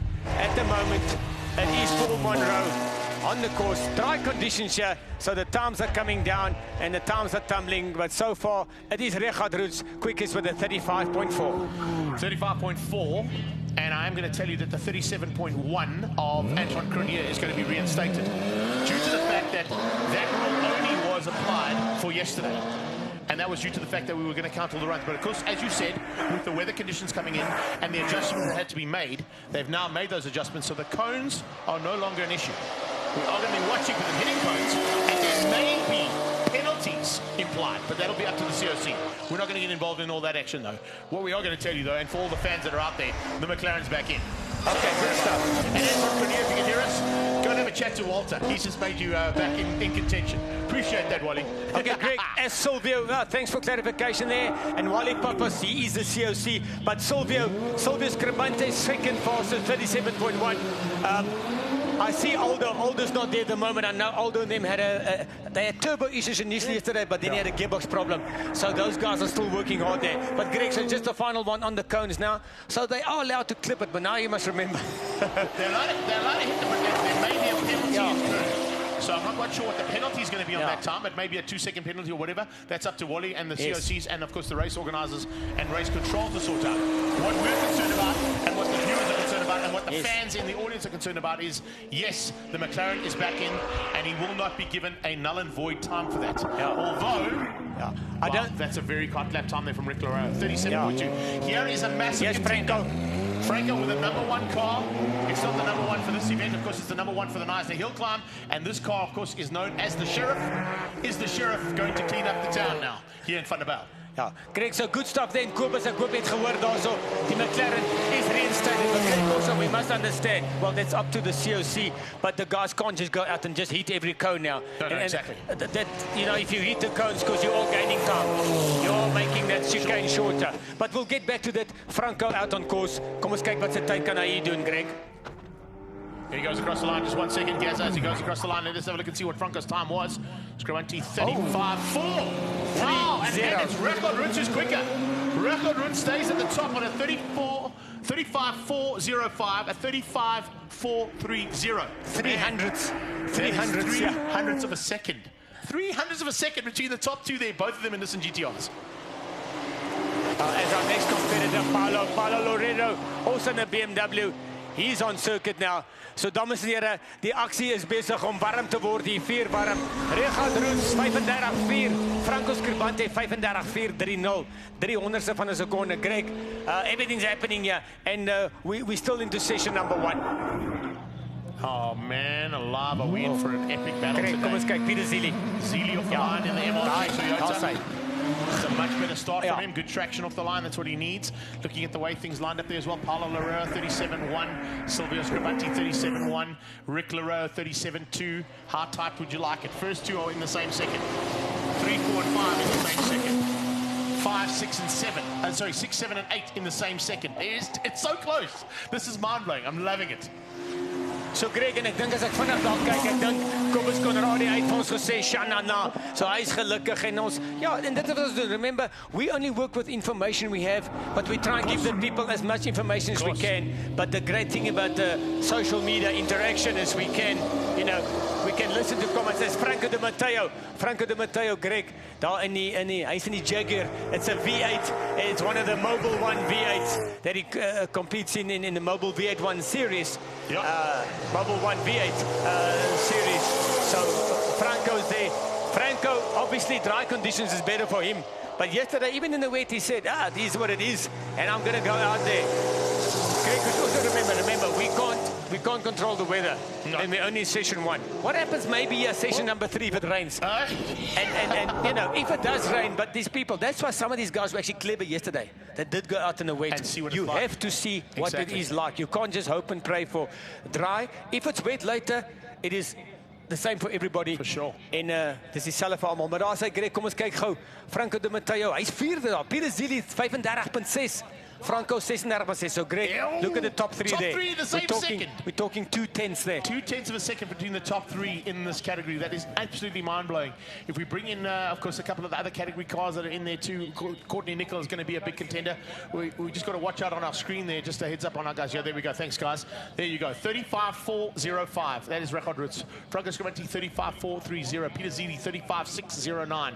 Franco Mateo 36.622.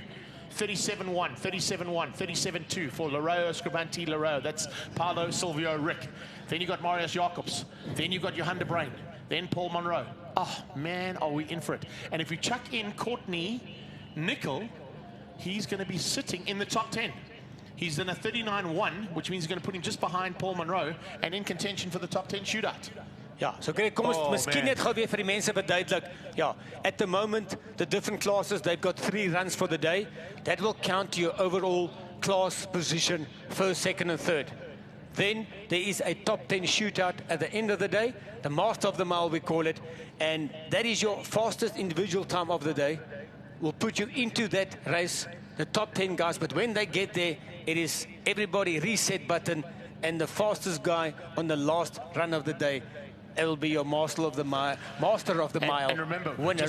Just to remind everybody as well, when we get to that master of the mile in the top 10 lineup, they're going to line up in reverse order in terms of their starting, I'm sure, and all runs will be null and void. Yes. The one that'll count is the one that put onto the tarmac at that point of the You'll day. have one chance. One chance at it. That's it.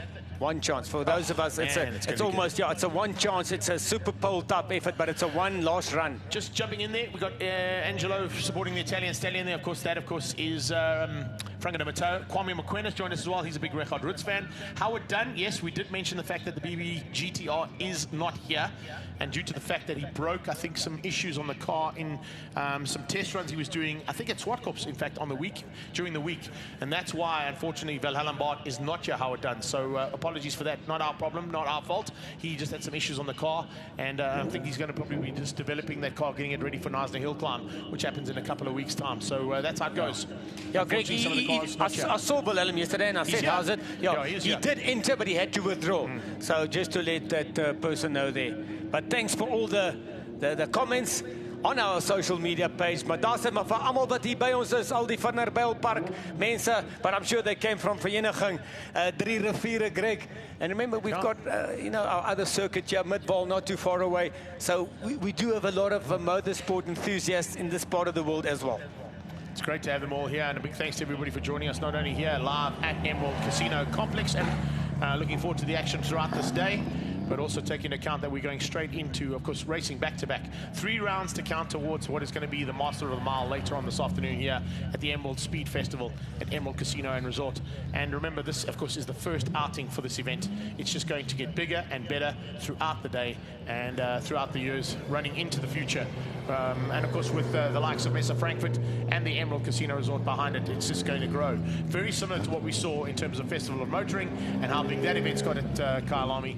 And drawing in the likes of AMG, Audi, BMW, Volkswagen, all of the major manufacturers that have got hot cars and potentially hot property in their stables, they will want to be at this event. They will want to showcase their cars, and they'll want to show that they've got the capability of putting on a spectacle like the Emerald Speed Festival has been here. Hear the power, feel the speed. That's what it's all about. Yeah, Greg, just getting back to that session, it looks like we've got session number 1 done now.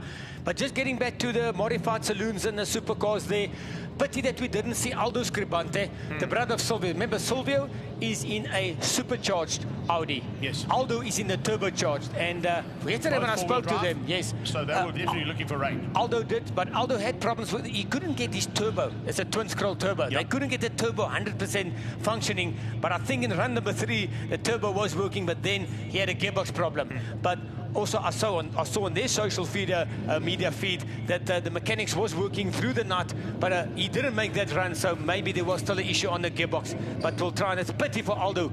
Aldo is also maybe one of the contenders there. Yeah. So, but maybe just holding back. You know, the thing with all 3 runs to count means that if you have an issue in one and it doesn't quite go according to plan, you have got one to fall back on. The one that's going to be the crucial one is the third and last one. If you've had 2 bad runs, you then have to put everything into that last run. So it's a bit of a strategy you got to play around with here the entire day. You know, you can't afford not to be out there because you have to do all 3 runs, and you can't afford to make a mistake in any of those 3 runs. So it's, you know, how things go here. As we see our Emerald Speed Festival Lola T70 rolling up to the line. We missed him in the first run, unfortunately. It's Colin Clay who's behind the wheel of that car, but definitely a man to watch out for, because that T70 usually has a great turn of pace and will be a contender. Yeah, Greg, so yeah, it's interesting because the guys who are vying for just overall class positions, let's say some of the road-going saloons and the story cars, they're not fast enough to make it for the Master of the Mile contender. But those guys, they need all 3 runs. But like you say, maybe some of these guys who are here for the big prize, first prize, the Master of the Mile contender later this afternoon, the top 10 shootout, they will build up sort of to a maximum in the 3rd session, and that 3rd session, because that time of that 3rd session will determine whether they're in or out. Remember, you need to first get into the top 10 to be a contender of the Master of the Mile. 100%. So as we get ready to go, massive welcome to everybody here at the event, and of course joining us all the time, in and out. I can see people jumping in and out the entire time as we get into the 2nd session of the day. This, of course, is run number 2 of day 3, and led out by Colin Clay. Colin Clay at that in the first run this morning eventually ended up down in 13th place on a 49.214. Looking to maybe go a little bit quicker now in that Lola T70 as he heads down into the thick of the circuit, heading down into turn 4 and 5 before they head to the chicane. And just showing what this little T70 is able to do. This is, of course, the car that eventually led to the massive Ford versus Ferraris, and of course all of the battles that happened at Le Mans and all the big circuits in the 60s and 70s. Across the line, it's a good run from him. Let's wait and see what his time is like as he gets onto the timing screen. Up next is Peter Lindenberg, running for Lindenberg Racing in the Road to Race Shelby. Certainly a contender in this category. We mentioned him earlier on as a contender. He eventually finished up in the top 10 in 8th place in heat number 1 for class H7 on a 43.176. So those are the lap times that we're going to be looking at from this point of view, and how things go here for session 2. Colin Clay 45.3, and if we look at his first run, 49, he's gone quicker. I think everybody's going to go quicker now. There's no doubt that the track is almost ideal. All the time should drop. Greg, just to let everybody out there know, we're into session number 2 here for the story cars, and like you said, that first run you would have just used to have a look at where's the grip on the track. Now they're feeling more confident, and everybody should technically go faster unless you try too hard. But yeah, already like you said, like Peter Lindenberg, 43.5. That's a good time there, Greg. I don't know what his time was on his first run. First run, Peter Lindenberg looking at a 43.1. So he's slightly down, but consistent. But he's on the limit. Yeah. So 43 looks like the limit of that car on this track. The big Black Widow now in the hands of Chad Tendashate. Tendashate was top of his class, H1, and on a 42.142. Is the time that he needs to try and beat. Looks like there might be an issue though. Safety car and recovery car being sent out on the track. I'm not quite sure who that might be for. Possibly Colin Clay's there, Lindenberg's through. So who else has gone? I don't think anybody else has gone out there. I'm not quite sure. Maybe there could be something on the circuit that needs to be addressed. Yeah. So remember, our ever hard-working marshals, all the people in with the orange jackets, so they are marshals working hard. Greg, just on that one, difficult for us to tell everybody, but or in historical cars, for instance, there are different classes depending on the age of the vehicle. Remember, we've got pre-90 cars, pre-65, so there's in a historic vision that we have motorsport. There you go. Hello, young lady. How are you doing? Are you having fun? Komiso. There you go. We're right up close and personal. Greg, is it nie...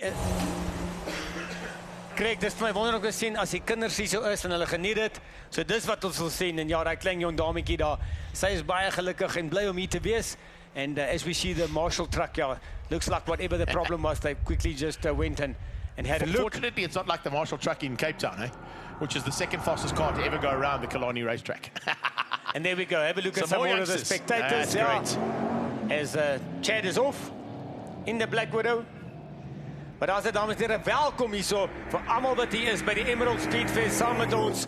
Dis ek myself, Leon Oudendal en Greg Maloney, ons bring hulle, oh, Chad running, whoa, Greg, running very, Chad is trying hard there. You can see it's run number 2 now. Chad is using all the road and some, and Greg, he was basically an inch away from the tire wall there. But you can look at him now. It's a big, heavy vehicle, this. Lots of weight here in this Chev. 1957. 57 Chevy Bel Air in full flight sideways. Oh, man, let's get through the chicane. Did you see the back end step out? That Marshall is in a bit of a precarious position, I would say, if that thing got out of shape. Here's a man who's at the front end of the field. Of course, not the start he wanted for Billy De Beer. De Beer did not get off the line nicely there at all. So it's going to cost him a little bit of time, which may be vital at the end of this second session. Lindenberg has gone top, 43.5. 0.095 between the top three. That is unbelievable. But Billy De Beer is about to go quicker, I'm sure. His previous run was a 39.877. It's going to be slightly slower because of the pull-off he had on the line. This is the current time attack champion from Desi's Raceway. So this is an event that is specifically built for this car. He's built this car particularly for time attack events like the Emerald Speed Festival. Goes across the line and goes top. Oh, wow. 38.9, that's quick. 38.9. As we see our next competitor. Yeah, he's just slower than what he was this morning. Next competitor is Andre Besaidnout. And that was with a bad start as well, hey? Yeah. Remember, that so time Billy can only go quicker. Yeah, Billy is, like you said, that car purposely built. But Greg, just quickly getting back into our cone issue. We don't want to touch on it too much. But now that the guys know it's not a disqualification and there's a possible penalty, believe me, the guys will now, they'll feel better. Well, but also, they will take a few more risks. For sure. A few more chances. They're able to get close. And earlier you said, oh, I don't want to get close to the cones, as it stood yesterday. Oh, we got close to standing now. So close to the cone. These guys will push the limit, as we know, they do. And you'll see that's why the guys will try harder, and they know that I can get as close as I can to the cone.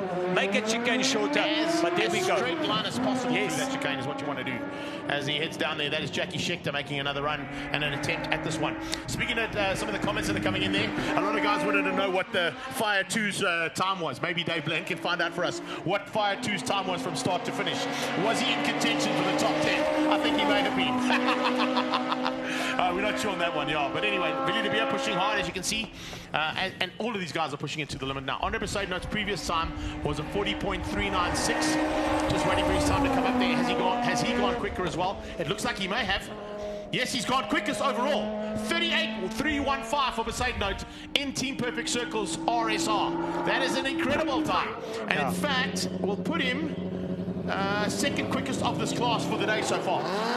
Greg, okay, but what it means now, Willie knows now. That'll put pressure. Remember, this is run number 2. Yeah. And we'll have a look at their times from run number 1. Willie now knows he cannot get the start wrong next time. No.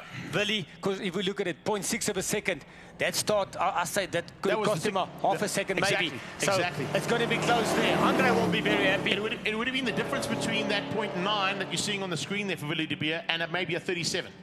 That's the difference right there. That's what's cost him dearly. So let's wait and see as the Corvette Stingray comes hauling through here. This is a car of note, eh? This is the kind of car you don't want to see racing, but it is great to have him here. This is the kind of car you want to be cruising around here at the Emerald Casino, and maybe, you know, with the top down, and so your hair can blow. Greg, just quickly, Richard de Pre said props to the commentary team for having a sense of humor. We try. You have to have a sense of humor. We are trying. All right, here comes a car that's very, very spectacular in its own right.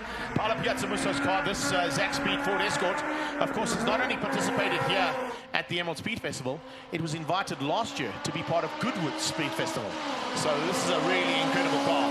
And of course, lots of history and lots of,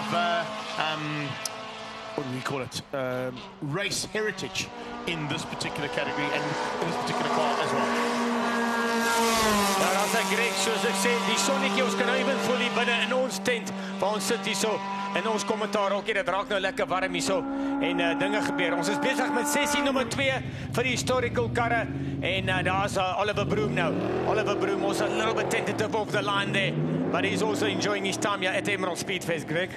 Yeah, he certainly is, and there's definitely going to be some fun and games in this category as they start to see the times start to drop rapidly, and they're dropping every single time a car gets on track. Richard Evans has gone quicker, Colin Clay's gone quicker, Jackie Schechter's gone quicker. Can Oliver Broom go quicker now in the Team Gunson machine there? And like you Strike, sorry, not Gunston, Team Lucky Strike, Ford Mustang. Now, just quickly getting back there to Jackie Schechter. Remember, on his first run was just we almost call it a demonstration run. But that second run was definitely a competitive run there from Jackie in BMW, the Batmobile, like we call it. He heads across the line now. Good run there from Broom. And a nice second outing for him. 44.111 for him. That's definitely going to put him into contention. There's no doubt about it. So nice run from Broom. Are we going to see anything better and quicker from the Datsun of Ian Kilburn? Kilburn off the line there. And second session of 3, Greg, the guys are now getting confident and they're putting the hammer down. But later in session number 3 is going to be all or nothing. So daar sê dames en here, kom ons kyk, dis Ian Kilburn aan die klein Datsun. En jy kan sien, kyk daar, is almost a wheel in front wheel, almost in the air there.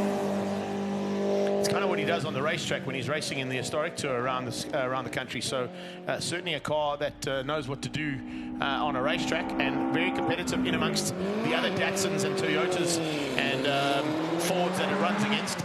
There goes the Lotus 23 of Keegan Ward. Just looking at what Kilburn's time was there. Has it come up there? I'm just trying, yeah, 44.305, and his previous one was a 43. So he's slightly slower. He was slightly slower than his first time there. His first time of the day was a 43.096, so he's just down on that time of what he was able to put in earlier on. So some guys going quicker, some guys remaining consistent, and some guys going slightly slower. But it's just showing you the kind of conditions that we've got here. They're almost ideal. Yeah, Greg, and that's Keegan Ward in the Lotus 23. But yeah, it's all about being smooth. Richard de Roos, number 77, off the line. Good start there in the Porsche there. And yeah, we're just comparing the times from session 1 to 2. So the guys will be obviously trying to improve, but Greg, smooth is fast. Yeah, smooth is fast, and that's why Besaid Note is at the top. He was smooth off the line. He's gone quickest overall.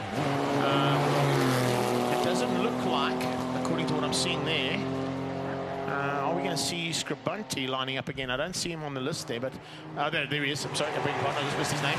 Franco's still got to come out. So Franco's still got to come out here and have a run and possibly stay at the front end. Oh, out of shape! Oh. That's huge. De Roos through the tyre barriers. That's a big one. And that's going to probably bring a stop to the proceedings for a little while. But Richard de Roos came out of that chicane, buddy. The back end was all over the place. I can hear our producer in the background going to go and do a little bit of a look and see on how that replay has gone. But that's the first big incident we've had. Yeah. All the way through. So Richard de Roos came out of the left of the chicane. As he came onto the straight to the chicane, the back end stepped out. He tried to catch it. It went to the right-hand side. Here we go. Have a look at it. Here's the replay. So here he comes in. He's just clipping. He clips the tyre barriers going in. That puts him out of shape. He tries to catch it. It goes to the right-hand side. The back end hits some tyre barriers. Oh, we've got about 100 meters of tyre barrier that it fixed up, and then another one on the left-hand side of about another 50 meters of tyre barrier. So, oi, there's your first big one for the day, bud. So, dames en heren, That's how hard they're pushing. Dit is ons eerste groot incident van die naweek. Even gister in die nat omstandighede, maar dit once again Greg has showed you the guys are trying today. That's how hard they're pushing. He just went, as he went into the chicane, he went too far barrier, right. Yeah, he went to the inside barrier. On the right hand side he clipped the tyre barrier, and that put him totally out of, that started the out of control. Well, you can see the Pretoria Nerd Toyota is also in the house. That, of course, is our medical team all the way from Swartkops, Donovan and Hanley. Probably can't ask for a better team than that, getting up to Richard and just making sure he's A-OK. And, of course, he'll get put into the medical car and brought back to the medical center just alongside us, in fact. So we may even be able to get some information on the driver. I don't think he's injured. As you can see, he got out the car on his own, and maybe just going to double-check that everything is okay. They will recover that Porsche and bring it back to the pit lane. And, of course, a little bit of work now to do for our marshals and for our organizers to get those tire barriers reset. It's a huge amount of effort that's been put in from the entire organizational point of view. You can see the entire mile plus a couple of extra 100 meters after the mile that are now covered by tires either side of the track. So I know they've got some there they are already, without even speaking, they're already on their way there to sort out the tire barriers and to ensure that they are put back in as quickly as possible. That's the kind of organization that's gone into this event over this weekend. Now, Greg, I must just say that marshal walking over there, that marshal was actually standing quite close to that tire barrier, but it shows you, be careful there in the chicane. The guys are pushing the limit. You know, just be careful there because anything can still happen. and it has happened now. But yes, our medics are on the scene, the marshals are on the scene. There's our official car. They're all making its way back, but they'll quickly repair the tire barrier there. And then, unfortunately, okay, couldn't make it to the, it was before the finish line. You can see after the kick, there's 100 meters from there to the finish line. So daar sit dames en here.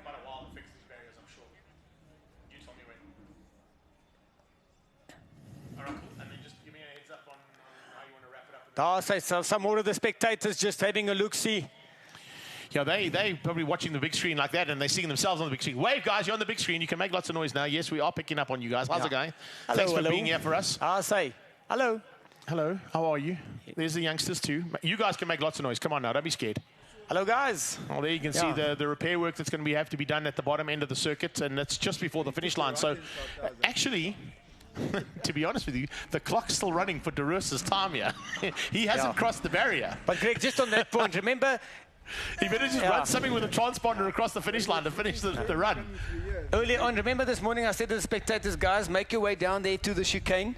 It's a good place to watch. Yeah. And there will be action. The guys are pushing the limits. But, yeah, remember, it's motorsport and it happens. But we're still here at the Emerald Speed Fest where everything's happening here, Greg. So we're into session number 2. Yes, we'll... Did you check that out on the fence there, by the way, hey? As we went to him, he kind of like... All right, we got Richard De Roos's mechanic down in pit lane. It looks like you're going to catch up with him. Andrew, what's happened with that car?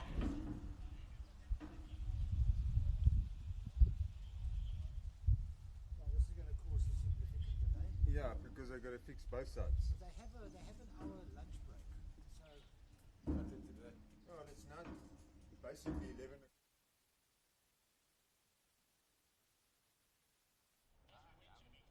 All right, we've got a little mic problem there. We'll come back to Andrew as soon as it's all sorted out there. So I think Andrew is down there catching up with Gerald Wright, actually. So Gerald Wright actually prepares that car of Richard De Roos's. So we're able to catch up from the Wright Motorsport crew and find out what's gone wrong with that car and why he got out of shape. We're going to go back down to Andrew. Let's go back to him and find out what happened.